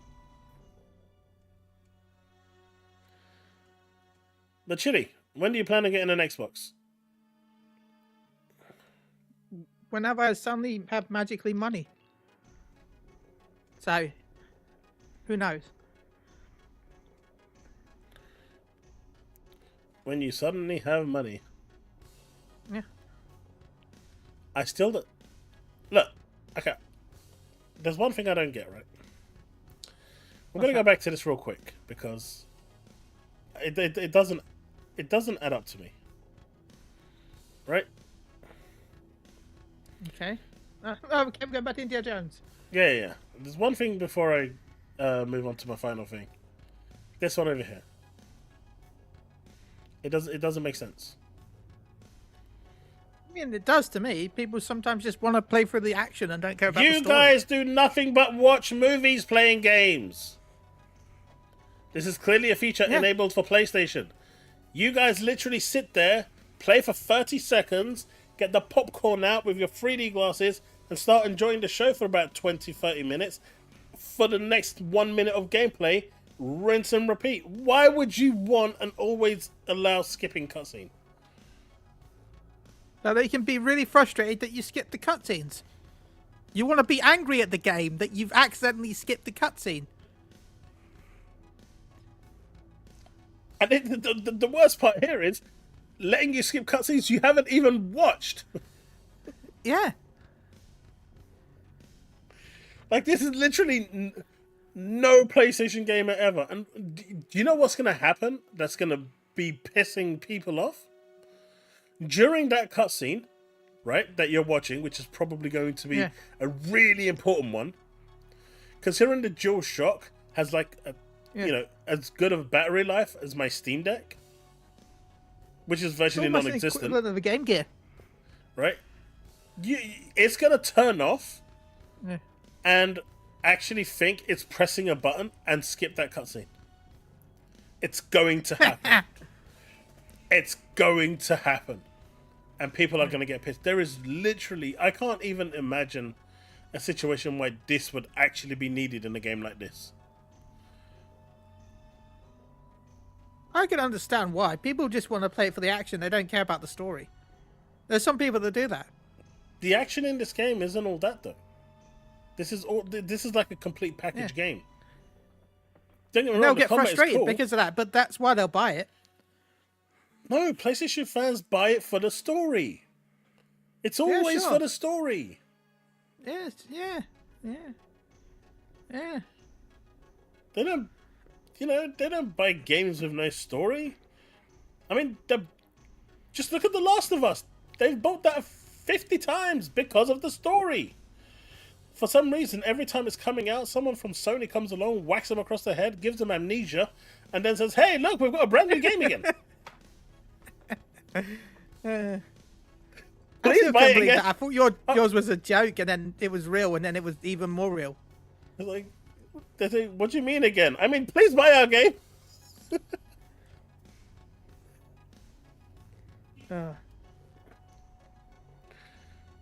I mean, if you've beaten... Like, I remember when I was playing on the PS2. You remember Metal Gear 2? Metal Gear Solid 2? Yes. I was trying to speedrun that in under 2 hours. The whole game. Tanker and the plant. And I think I completed it maybe 10, 15 times overall. But there was one cutscene that I always watched. And you know the one where Snake sees the Hind D for the first time as it's taking off? It's a Hind D? Yeah, that's the one. And even on my speedrun, where I managed to get it to 1 hour and 57 minutes, which I managed to finally do it in under 2 hours, I still watched that cutscene. Yeah. But obviously, while I was still speedrunning... remember the fact that you know about the Excalibur 2 in Fantasy 9, right? Yeah. I like the fact that with the European version, because our frame rate was worse than the American version because of the TVs at the time, the only way to actually get the Excalibur 2 was by opening up the disk drive during cutscenes to try and skip cutscenes. Because that's the only way you could actually get the weapon because of the frame rate issue. Crazy. But since you mentioned that, what if, as a world exclusive, not exclusive to Xbox, but like as a world premiere? Yeah, sorry. as announcement. Yeah. Everyone will Final think Fantasy IX exclusive, Remake is shown at an Xbox showcase. Yeah, that'd be cool. I doubt it, but it'd be cool. Would that win the showcases for you? All of them? Yeah. Yeah, it would by default. Phil, I know you're watching this. Make it happen. Just for Chille, so he can say that Xbox is the best. He's openly admitted that he will say that if Final Fantasy IX is shown at this showcase. And it doesn't have to be a full remake either, even if they just tease the trailer. Like, either way, anything. It's going to be a world premiere because no one knows it exists. Yeah. Look at Steve. He's going to be there center stage. He's going to be like, Senpai, it's happening! I'll pre-order a copy for me and for Steve. Oh, God. He so wants to know where I live right now.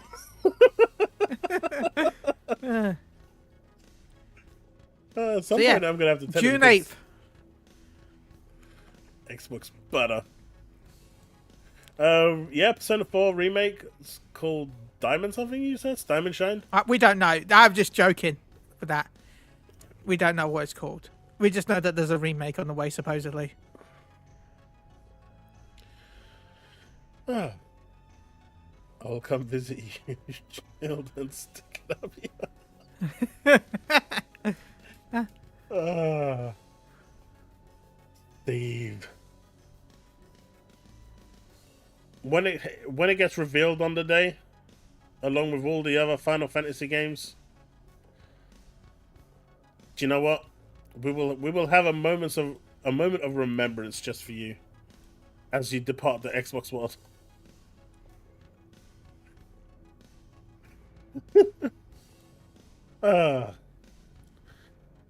Do we think we have enough time for one video react? Or I think it's getting quite late already as it is at 11 o'clock.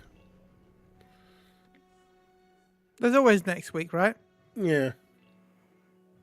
I'll save it for Tuesday. Well, the thing is, on Tuesdays, let me ask chat as well regarding this. Obviously, this week Tuesday, I played South of Midnight, which I'm probably, if I play it once more this weekend and stream it potentially again on Tuesday, I should finish it. Do you guys enjoy having like a news on Thursday, games and gameplay and discussion on Tuesday? Or do you want, if there's lots of stuff going on, news?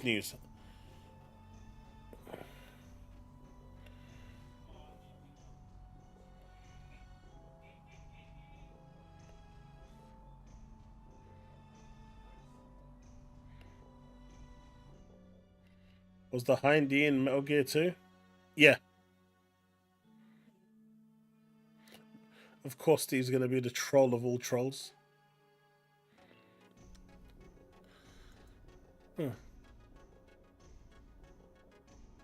So this video here is 9 minutes, so we're probably looking at 20 minutes. Do you have time for that, Chille? Let me double check when Marvel Rivals goes down for maintenance because I need to finish the rank grind. I realise I haven't done the rank grind. Oh, it's tomorrow. Never mind. Okay. Okay. Man, Steve loves his polls, man. Let's see.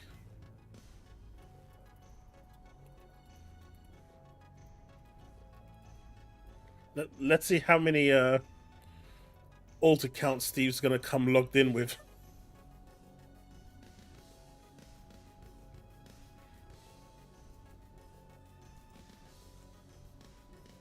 Yeah, it should be okay. That's gonna be like only one no.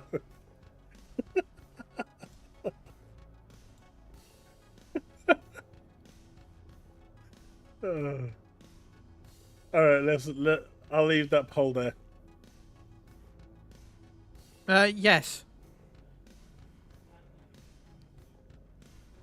Steve respects democracy, so whatever that poll ends at by the time this React video is finished, will seal his fate. Man. By the way, Joshua, you know Metal Gear 2 pissed off Kojima so much they actually made a Metal Gear 2. Right? You know that's a thing, Chaos. What? Basically, they made Metal Gear 1 for the MSX, right? Yeah. And then Kojima went off to make Snatchers, I think, after that. He went to make a different game, right? Yeah. And he wanted Metal Gear to be a one and done thing. That was it. He didn't want to touch it again. It was one and done. He made that Metal Gear. He was done. Konami America decided that it sold so well that they made a sequel to Metal Gear without him being involved. So they made a sequel to Metal Gear called Metal Gear 2 Snake's Revenge. Yeah, I remember that's without the 2D having kind of one. The rubbish looking one. Without having Kojima involved at all. Mm-hmm. He got so pissed off that he actually made an actual Metal Gear 2. I mean, they treated that guy badly through and through. But at the same time, I also will say this. Kojima did think he was bigger than the company. Yeah. And no one is bigger than the company. From what I've heard, that seems to be a running thing with big Japanese artists. Like, I was reading this thing recently about, Akira Toriyama, right? Yeah. He had shoulder tinnitus. Like, where his muscles in his shoulder got damaged, right? Mm-hmm. And he's like, oh, I'm not going to be able to get 2 mangas out. I might have to limit it down to 1. And then the author actually came to his house and said, write your name. And he's like, write your name. Write your name. And he's like, I can't really. He's like, no, write your name. Write your name. And he's like, fine, he wrote his name. And he's like, you can write your name, you can draw a picture. Don't be dumb. That's what I would have said. Yeah, and he's like, oh, okay. Yeah, so he's like, because you can write your name, you can draw these pictures for the manga. And said they won't drop his hours. Yeah, because he can write his name, he could draw the pictures. If I was him, I'd have just quit. He's got enough money. Yeah. He doesn't need that bullshit. Yeah. And then see just send the angry mob against them. See how that works out.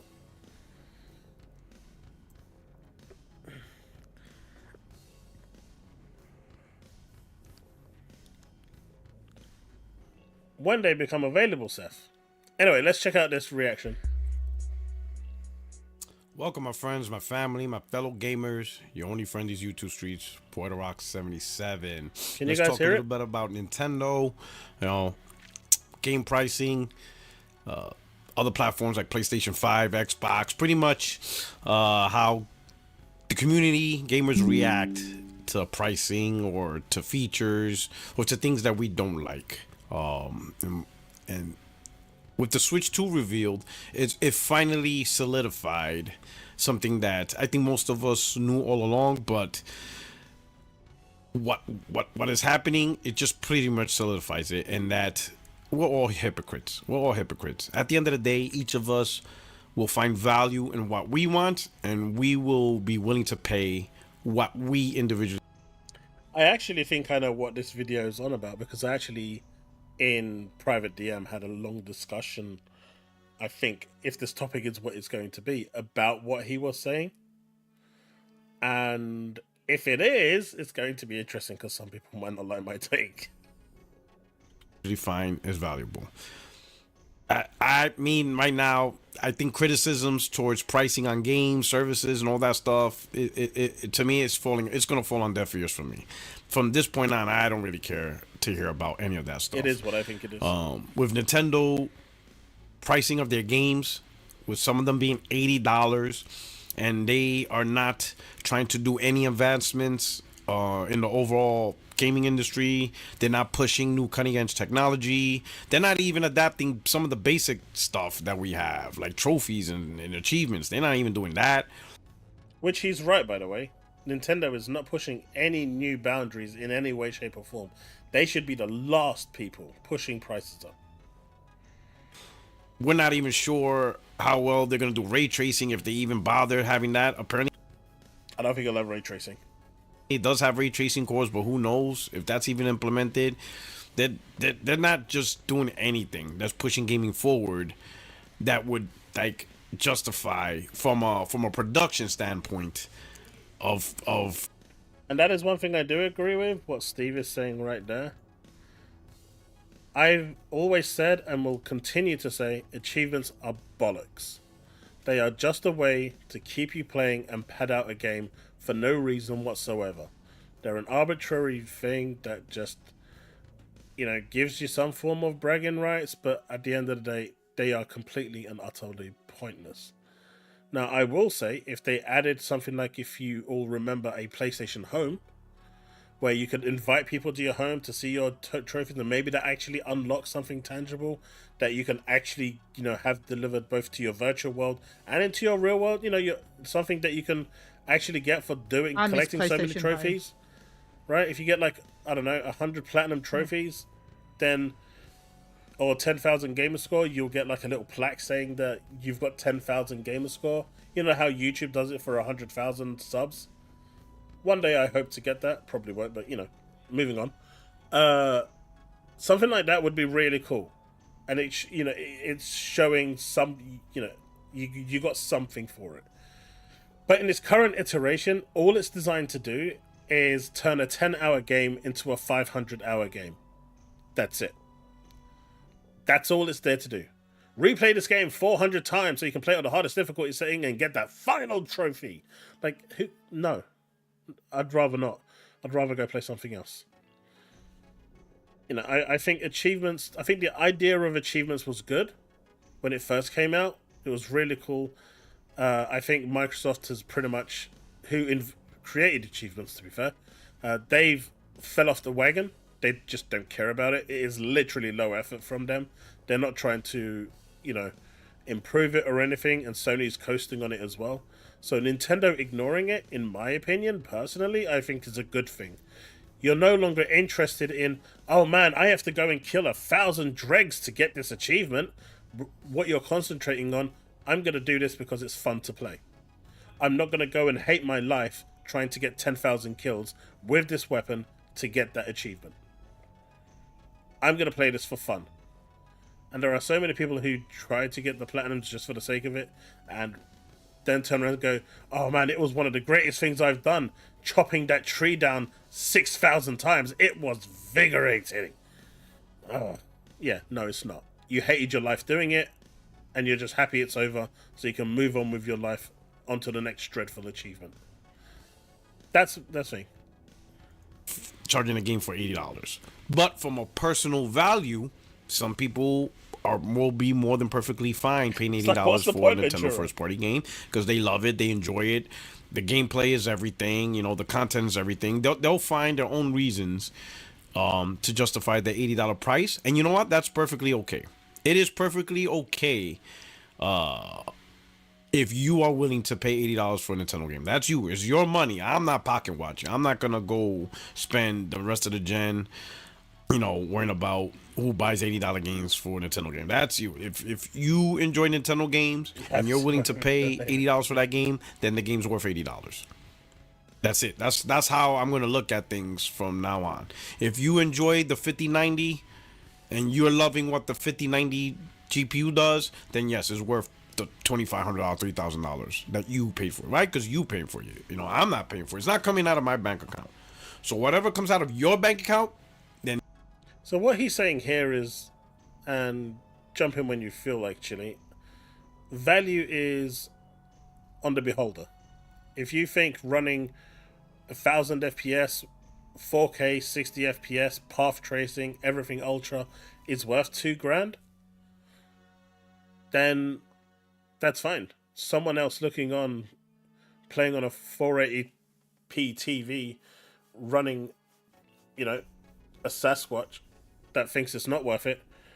It's complete, you know, it's not the same thing. But I think I agree with him on this one. Value is on the eye of the beholder.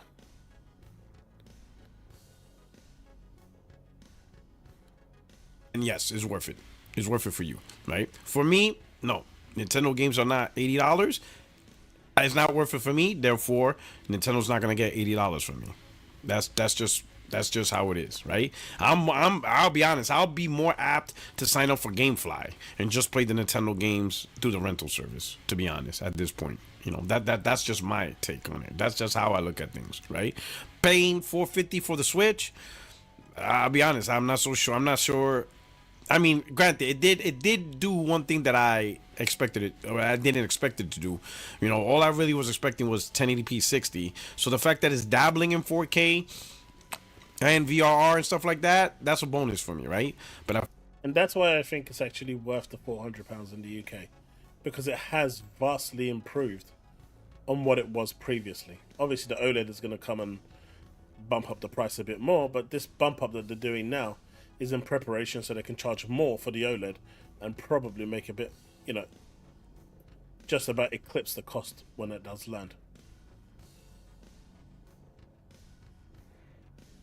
$450, I don't know, you know, and that's if assuming it does come out at $450. You know, Nintendo pulled the pre-order to reassess the tariffs. I don't think any company, I think across all industries, not just gaming, I don't think anyone really expected how high the tariff hike would be, you know, on all countries, you know.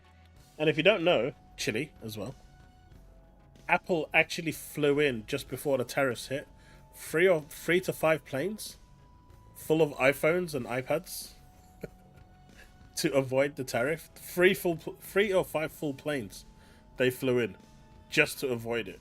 Sony at the time enabled dual channel deliveries to try and get as many PS5s in to avoid it. So a lot of people preemptively tried to get it in. But Nintendo's release date came after. Sony stripped a load, right? To stock up in advance. But Apple, they just were sending planes full of iPhones. Good old Apple. It's okay. Due to how iPhones are, they've sent out this year's, next year's, and the year's after model in the same airplane. I know, but it's just... can I take an airline now with shipping iPhones? Nintendo, Sony, they try to anticipate, you know, the tariffs, but I don't think they anticipated the regions and the price. For example, Nintendo apparently shifted production to Vietnam because in Vietnam the tariff hike wasn't as high compared to China. So Nintendo's like, you know what, we're gonna shift priorities to Vietnam. But then Vietnam got hit with a high tariff hike, and it's like Nintendo's like, what do we do? Like, where do we go? The whole world got hit with high prices, or there's really no safe region around the world and stuff. So it's just, you know, Sony's apparently doing surging the supply chain. And what I mean by surging, they're like and this is just all nothing confirmed, but any company, when they produce something, they kind of is at a moderate level. They don't go balls to the walls, all out, hit full throttle and just produce to a huge change. They try to balance it out because they don't want to over flood the supply chain, right?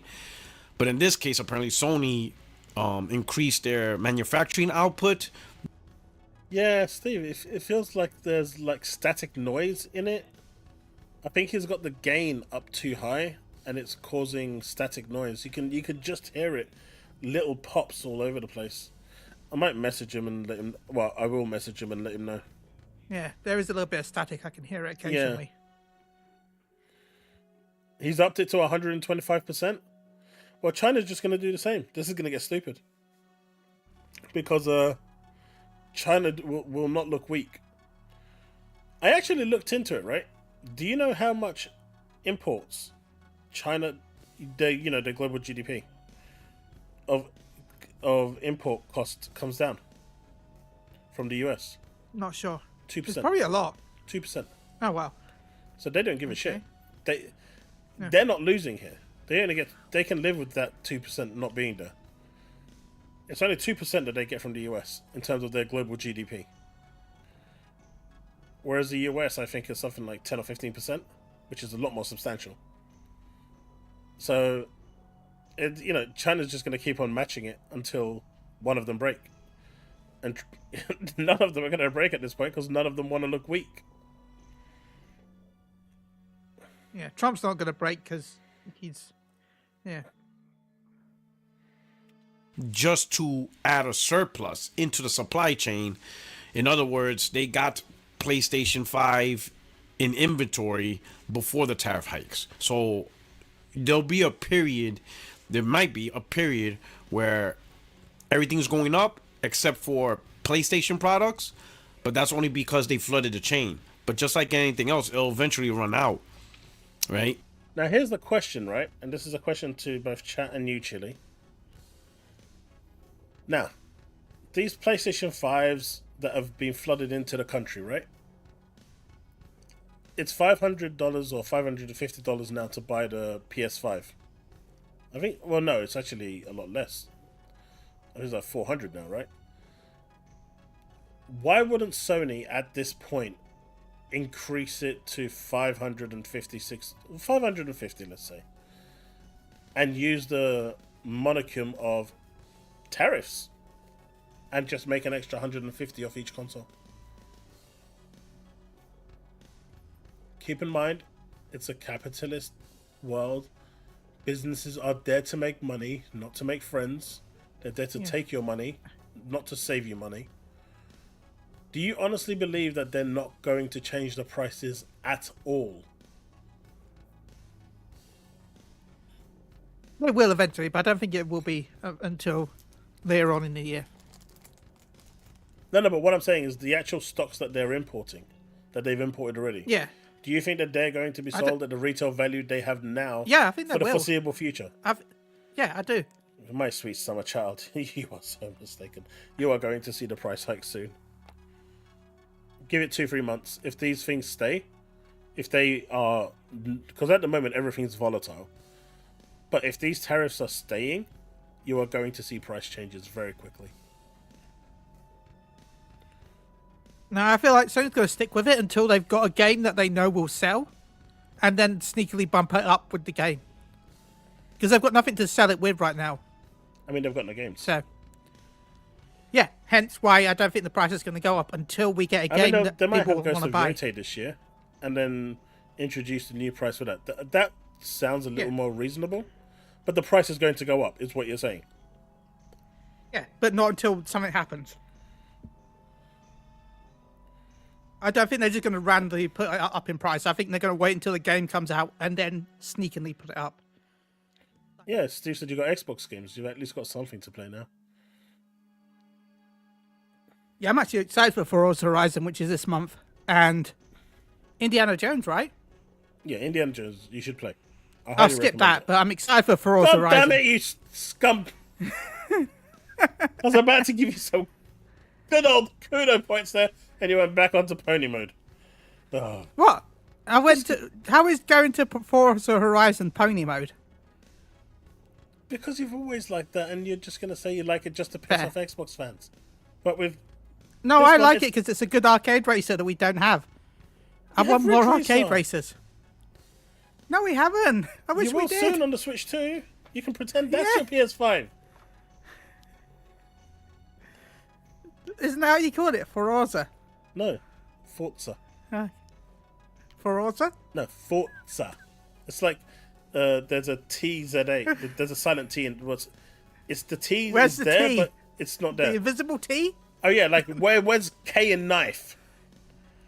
Are we going down this? At least it's there. No, it's not. At least there is. There is at least written. All right, where's the P in pterodactyl? At the start. It's written down. There is no T in Forza. Okay, xylophone. Yeah, true. There you go. Forza. Yeah, it's Forza. It's Italian. Well, I can't wait for Forza Horizon. No, say it correctly. Forza. Do it. Do it. Anyway, yeah. No. Do it!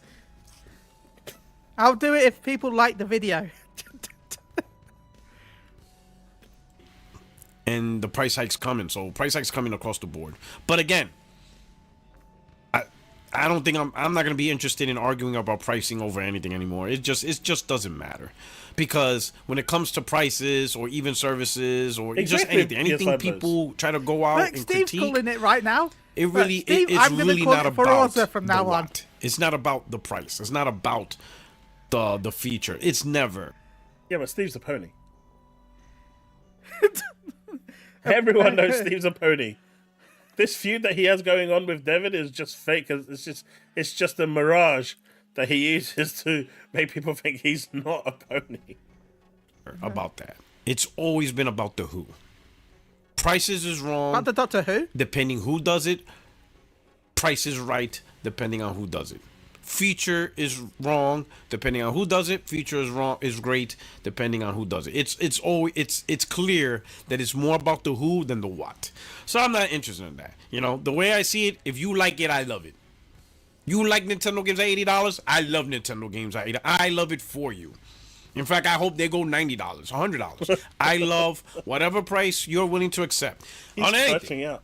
You know, not just Nintendo. You like $3,000 GPUs, $4,000 GPUs, then I love $4,000 GPUs. You like $200 controllers, I love $200 yeah, I controllers. think at this point. Game Pass goes up to $50 a month. You like it, I love it. I'm just not gonna argue. At the end of the day, okay?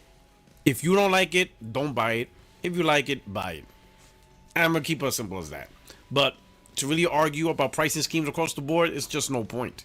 It's just no point, because there's no consistent energy on price hikes or this or that across the board in gaming. That's the only way it works, you know. And what did I say earlier? He said exactly the same thing. The only way to make change is if, as a collective community of gamers, we agree to say no. Back during the PSN debacle with PlayStation and PC, the PC players united and said no to Sony. In the end, Sony backtracked, changed things, and then came back. But the games that they already sold, the PSN was basically said, all right, it's done. You don't need it. But anything that came after, obviously, now you fully well knew that it's coming, you buy it with that knowledge. But the community stood together. When these situations arise, if the community stands together and collectively says no, and these companies can see that the people are being serious about it and will not buy it, not like we have now where everyone's crying, but even those that are making 100 videos a day on Nintendo turn around and actually, and they're saying they're not going to buy it themselves because of this. They've already pre-ordered it, mate. They've already got it pre-ordered, signed, sealed, and they're waiting for delivery. They're just saying they're not going to buy it, but they are going to buy it. It's sold out everywhere. So until we're talking Nintendo games. Nintendo have confirmed that Breath of the Wild will not include the DLC with the Switch 2 edition. Legend of Zelda Breath of the Wild Switch 2 edition won't include the DLC. That'll be separate. No, it will. No, they've said that it doesn't. So Nintendo's PR Nintendo's help desk said it's going to be a download code. Yeah. But Nintendo official email, like when you email their PR department. No, but this is separate from that. This is the deal, because they released a season pass with Breath of the Wild, didn't they? That will not be included with the Switch 2 version. Well, why would it be? That you buy that separately, right? It's a complete edition. You would expect the Switch 2 complete edition to have everything. I don't know. I'll have to look into that. But the thing that is going on right now is that one rep from Nintendo says that you get the Switch 1 cart and a code. Another rep is saying you get the Switch 2 cart with the update already installed. So now you've got Nintendo giving two different pieces of information. I think they're both right, but they're both wrong. My guess is it's going to be the game on the Switch 2 cart with a download code to upgrade it. But you know, like PS5 Blow says, back then when Microsoft was looking to increase, and they did try to increase the price of Xbox Live to £10 a month, or was it more? I think it was more. I think they were trying to increase it to £90 a year. Everyone went mental, and they backtracked. So, you know, like Steve says, it's hard to get companies to, you know, walk back a bad decision. But if you have enough social pressure where it starts affecting your share prices, they will take it back. Because if people are serious about it. The problem is, with stuff like the PS5 Pro coming in at £700-800, the Switch $450, the games coming in at $80-90, people are still going to buy it, and they're not pushing back. And so as long as they're not pushing back, these companies will look at what's being said on social media and just push it aside into the minority noise and look at the majority who's already pre-ordered and sold out their Switch 2 console, fully well knowing that these are the prices of the games, and they've accepted it. That's what they care about. Now, if they looked at their pre-orders and their pre-orders said, man, we've only got 10 pre-orders from like 200,000 units, they would then be worried. And they would have to rethink their strategy. But the fact that they've got 300, 500,000 units and they're all sold out already, within minutes of it going online, that tells you that they don't have to worry about it. You have to push back as a collective unit and make as much noise as possible. When it's only the minority, no one cares.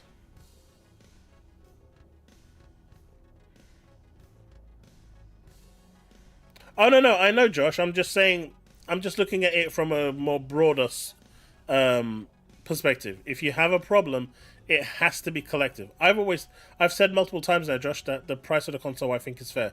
At least in the UK anyway. And I said this in my video as well. I don't know if I've actually released that video yet. I might have done. I made a few Nintendo videos. The next one that I'm reacting to the stupidness of Reforge is the last Nintendo video I'm really going to make on this topic. Probably go live tomorrow. But, yeah. I said, regardless, it's going to sell out and it's not going to matter. That's the ultimate. That's the bottom line. If people want change, it has to be collective. You have to have a united front. Like we did with the Xbox, like PC gamers had with PSN. It's rare that it happens, right? But when it happens, it's really nice to see that these companies can and will listen when push comes to shove and it affects their bottom line. If it doesn't affect their bottom line, they literally don't care. You can cry and scream all you want. They know that eventually you are going to go and buy one. Because you want one. And with Nintendo, really, like, I thought it would have been Rockstar to at least be the one to introduce the first $80 base game with GTA 6. Because I personally feel that's what Rockstar's going to do. I don't think Rockstar's ever that greedy, really. I know people would say Rockstar will ask a load of money for GTA, and they probably will now. But dude, I don't think Rockstar have ever been that greedy. They sell one-off one-off vehicles in the game, in GTA 5. Fair. My friend bought a £50 tank, and he got killed, and they stole it and took it off him. Wow. Right? Those items should not be one-off. No, I don't play GTA 5, Susano. Yeah, the GTA 5 is very non-consumer friendly. But you know what? You're going to have to go buy that tank again if you really want it. I know they're going to do it. It would be crazy for Rockstar to release GTA 6 at $70, the base one, when Nintendo's selling games at $80. And that's what I said. It's not going to happen. It's going to be minimum 100, I reckon. And potentially 120 for the base edition, 150 for the deluxe edition, 200 for the ultimate edition.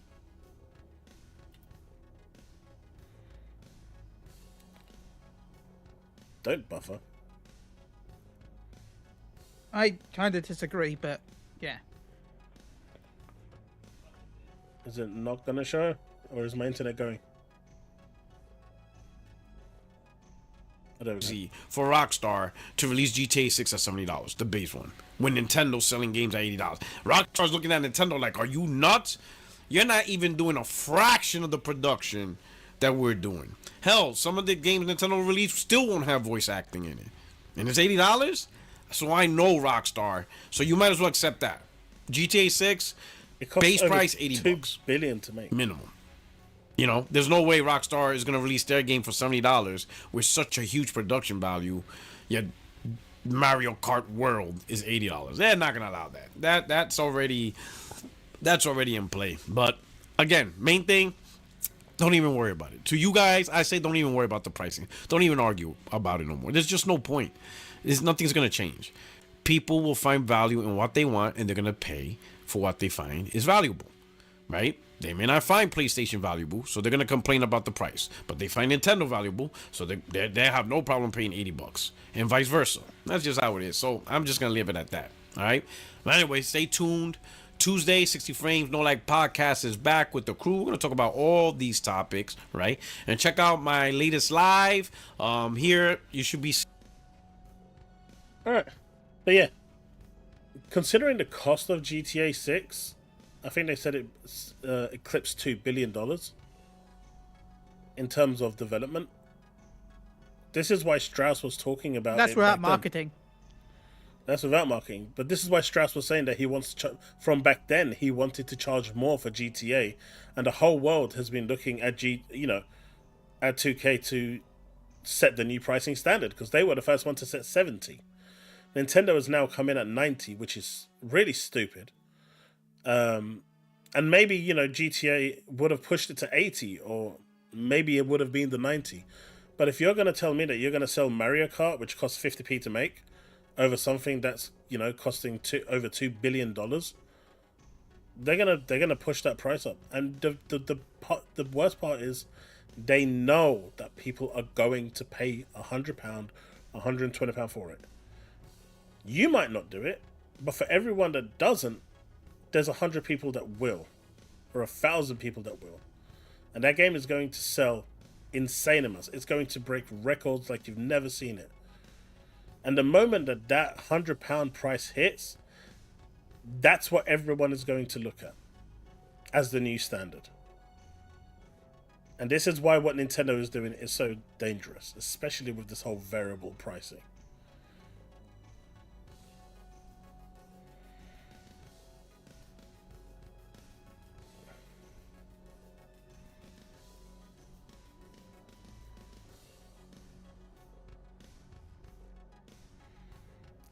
Sappho, like I said, I mean, he's not complaining about the Switch 2 pricing. The console, is fairly priced. It's the games that are ludicrous. Yeah, GTA 5 did release on the 360, just not day and date. Yeah. Sony had an exclusivity deal. Well, technically, not really. That was for GTA 3. Yeah. GTA 5 was... Then GTA 4 DLC was Xbox exclusive for a year. Man, those yearly deals were so horrible back then. Yeah. But that's how the 360 was winning, right? Because they were getting all those exclusive deals. Call of Duty map deals for 3 months, 6 months. That's how the 360 was pushing ahead. If you wanted to play the games with everything, you had to be on the 360. And then they kind of forgot the value of exclusives and decided that they can do it without exclusives. And, well, everyone saw how that ended up. Well, we're wrapping up, right? Yeah. Well, we started with Last of Us. We should wrap up with Last of Us, right? Just like Sony does. Remaster our first topic. Why not? HBO has picked up Last of Us, the 3rd season. Oh, nice. So, we already know there's going to be season 3 of The Last of Us before season 2 airs. So, yeah, there you go. Interesting. I mean, I expected it because... the TV show is going to get us. the TV show only goes to halfway through the second game. Yeah. So, yeah. But Chille, once again, thank you to everyone that's joined us tonight. Thank you, Chille, for being an amazing co-host as always. Do you want to let people know where they can find you? Well, you can find me over on Twitch.tv. You can also find me at Holified Saying Gaming on YouTube. We reached 166 subscribers recently. We're very close to 70k views, which has been crazy. Thank you again to Chaos for all the help. Apart from that, you can find me, of course, on Twitter too much at MD_Chille. But yeah, as you said, you can find me on YouTube at Holified Gaming, where I post regularly. So, I think we're on, like, chapter part 14 or 15. So, anything to keep that dude from... I don't make games, Diablo, but thank you. No, he's talking about thing. Druckerman. Fair. But yeah, no, thank you as always for having me on. I always enjoy being on. I had a lot of fun today. Thank you, Chaos. You're welcome, buddy. All right, chat. That is it. Members night is going to be next week, Friday. So I'm gonna have something up for this weekend.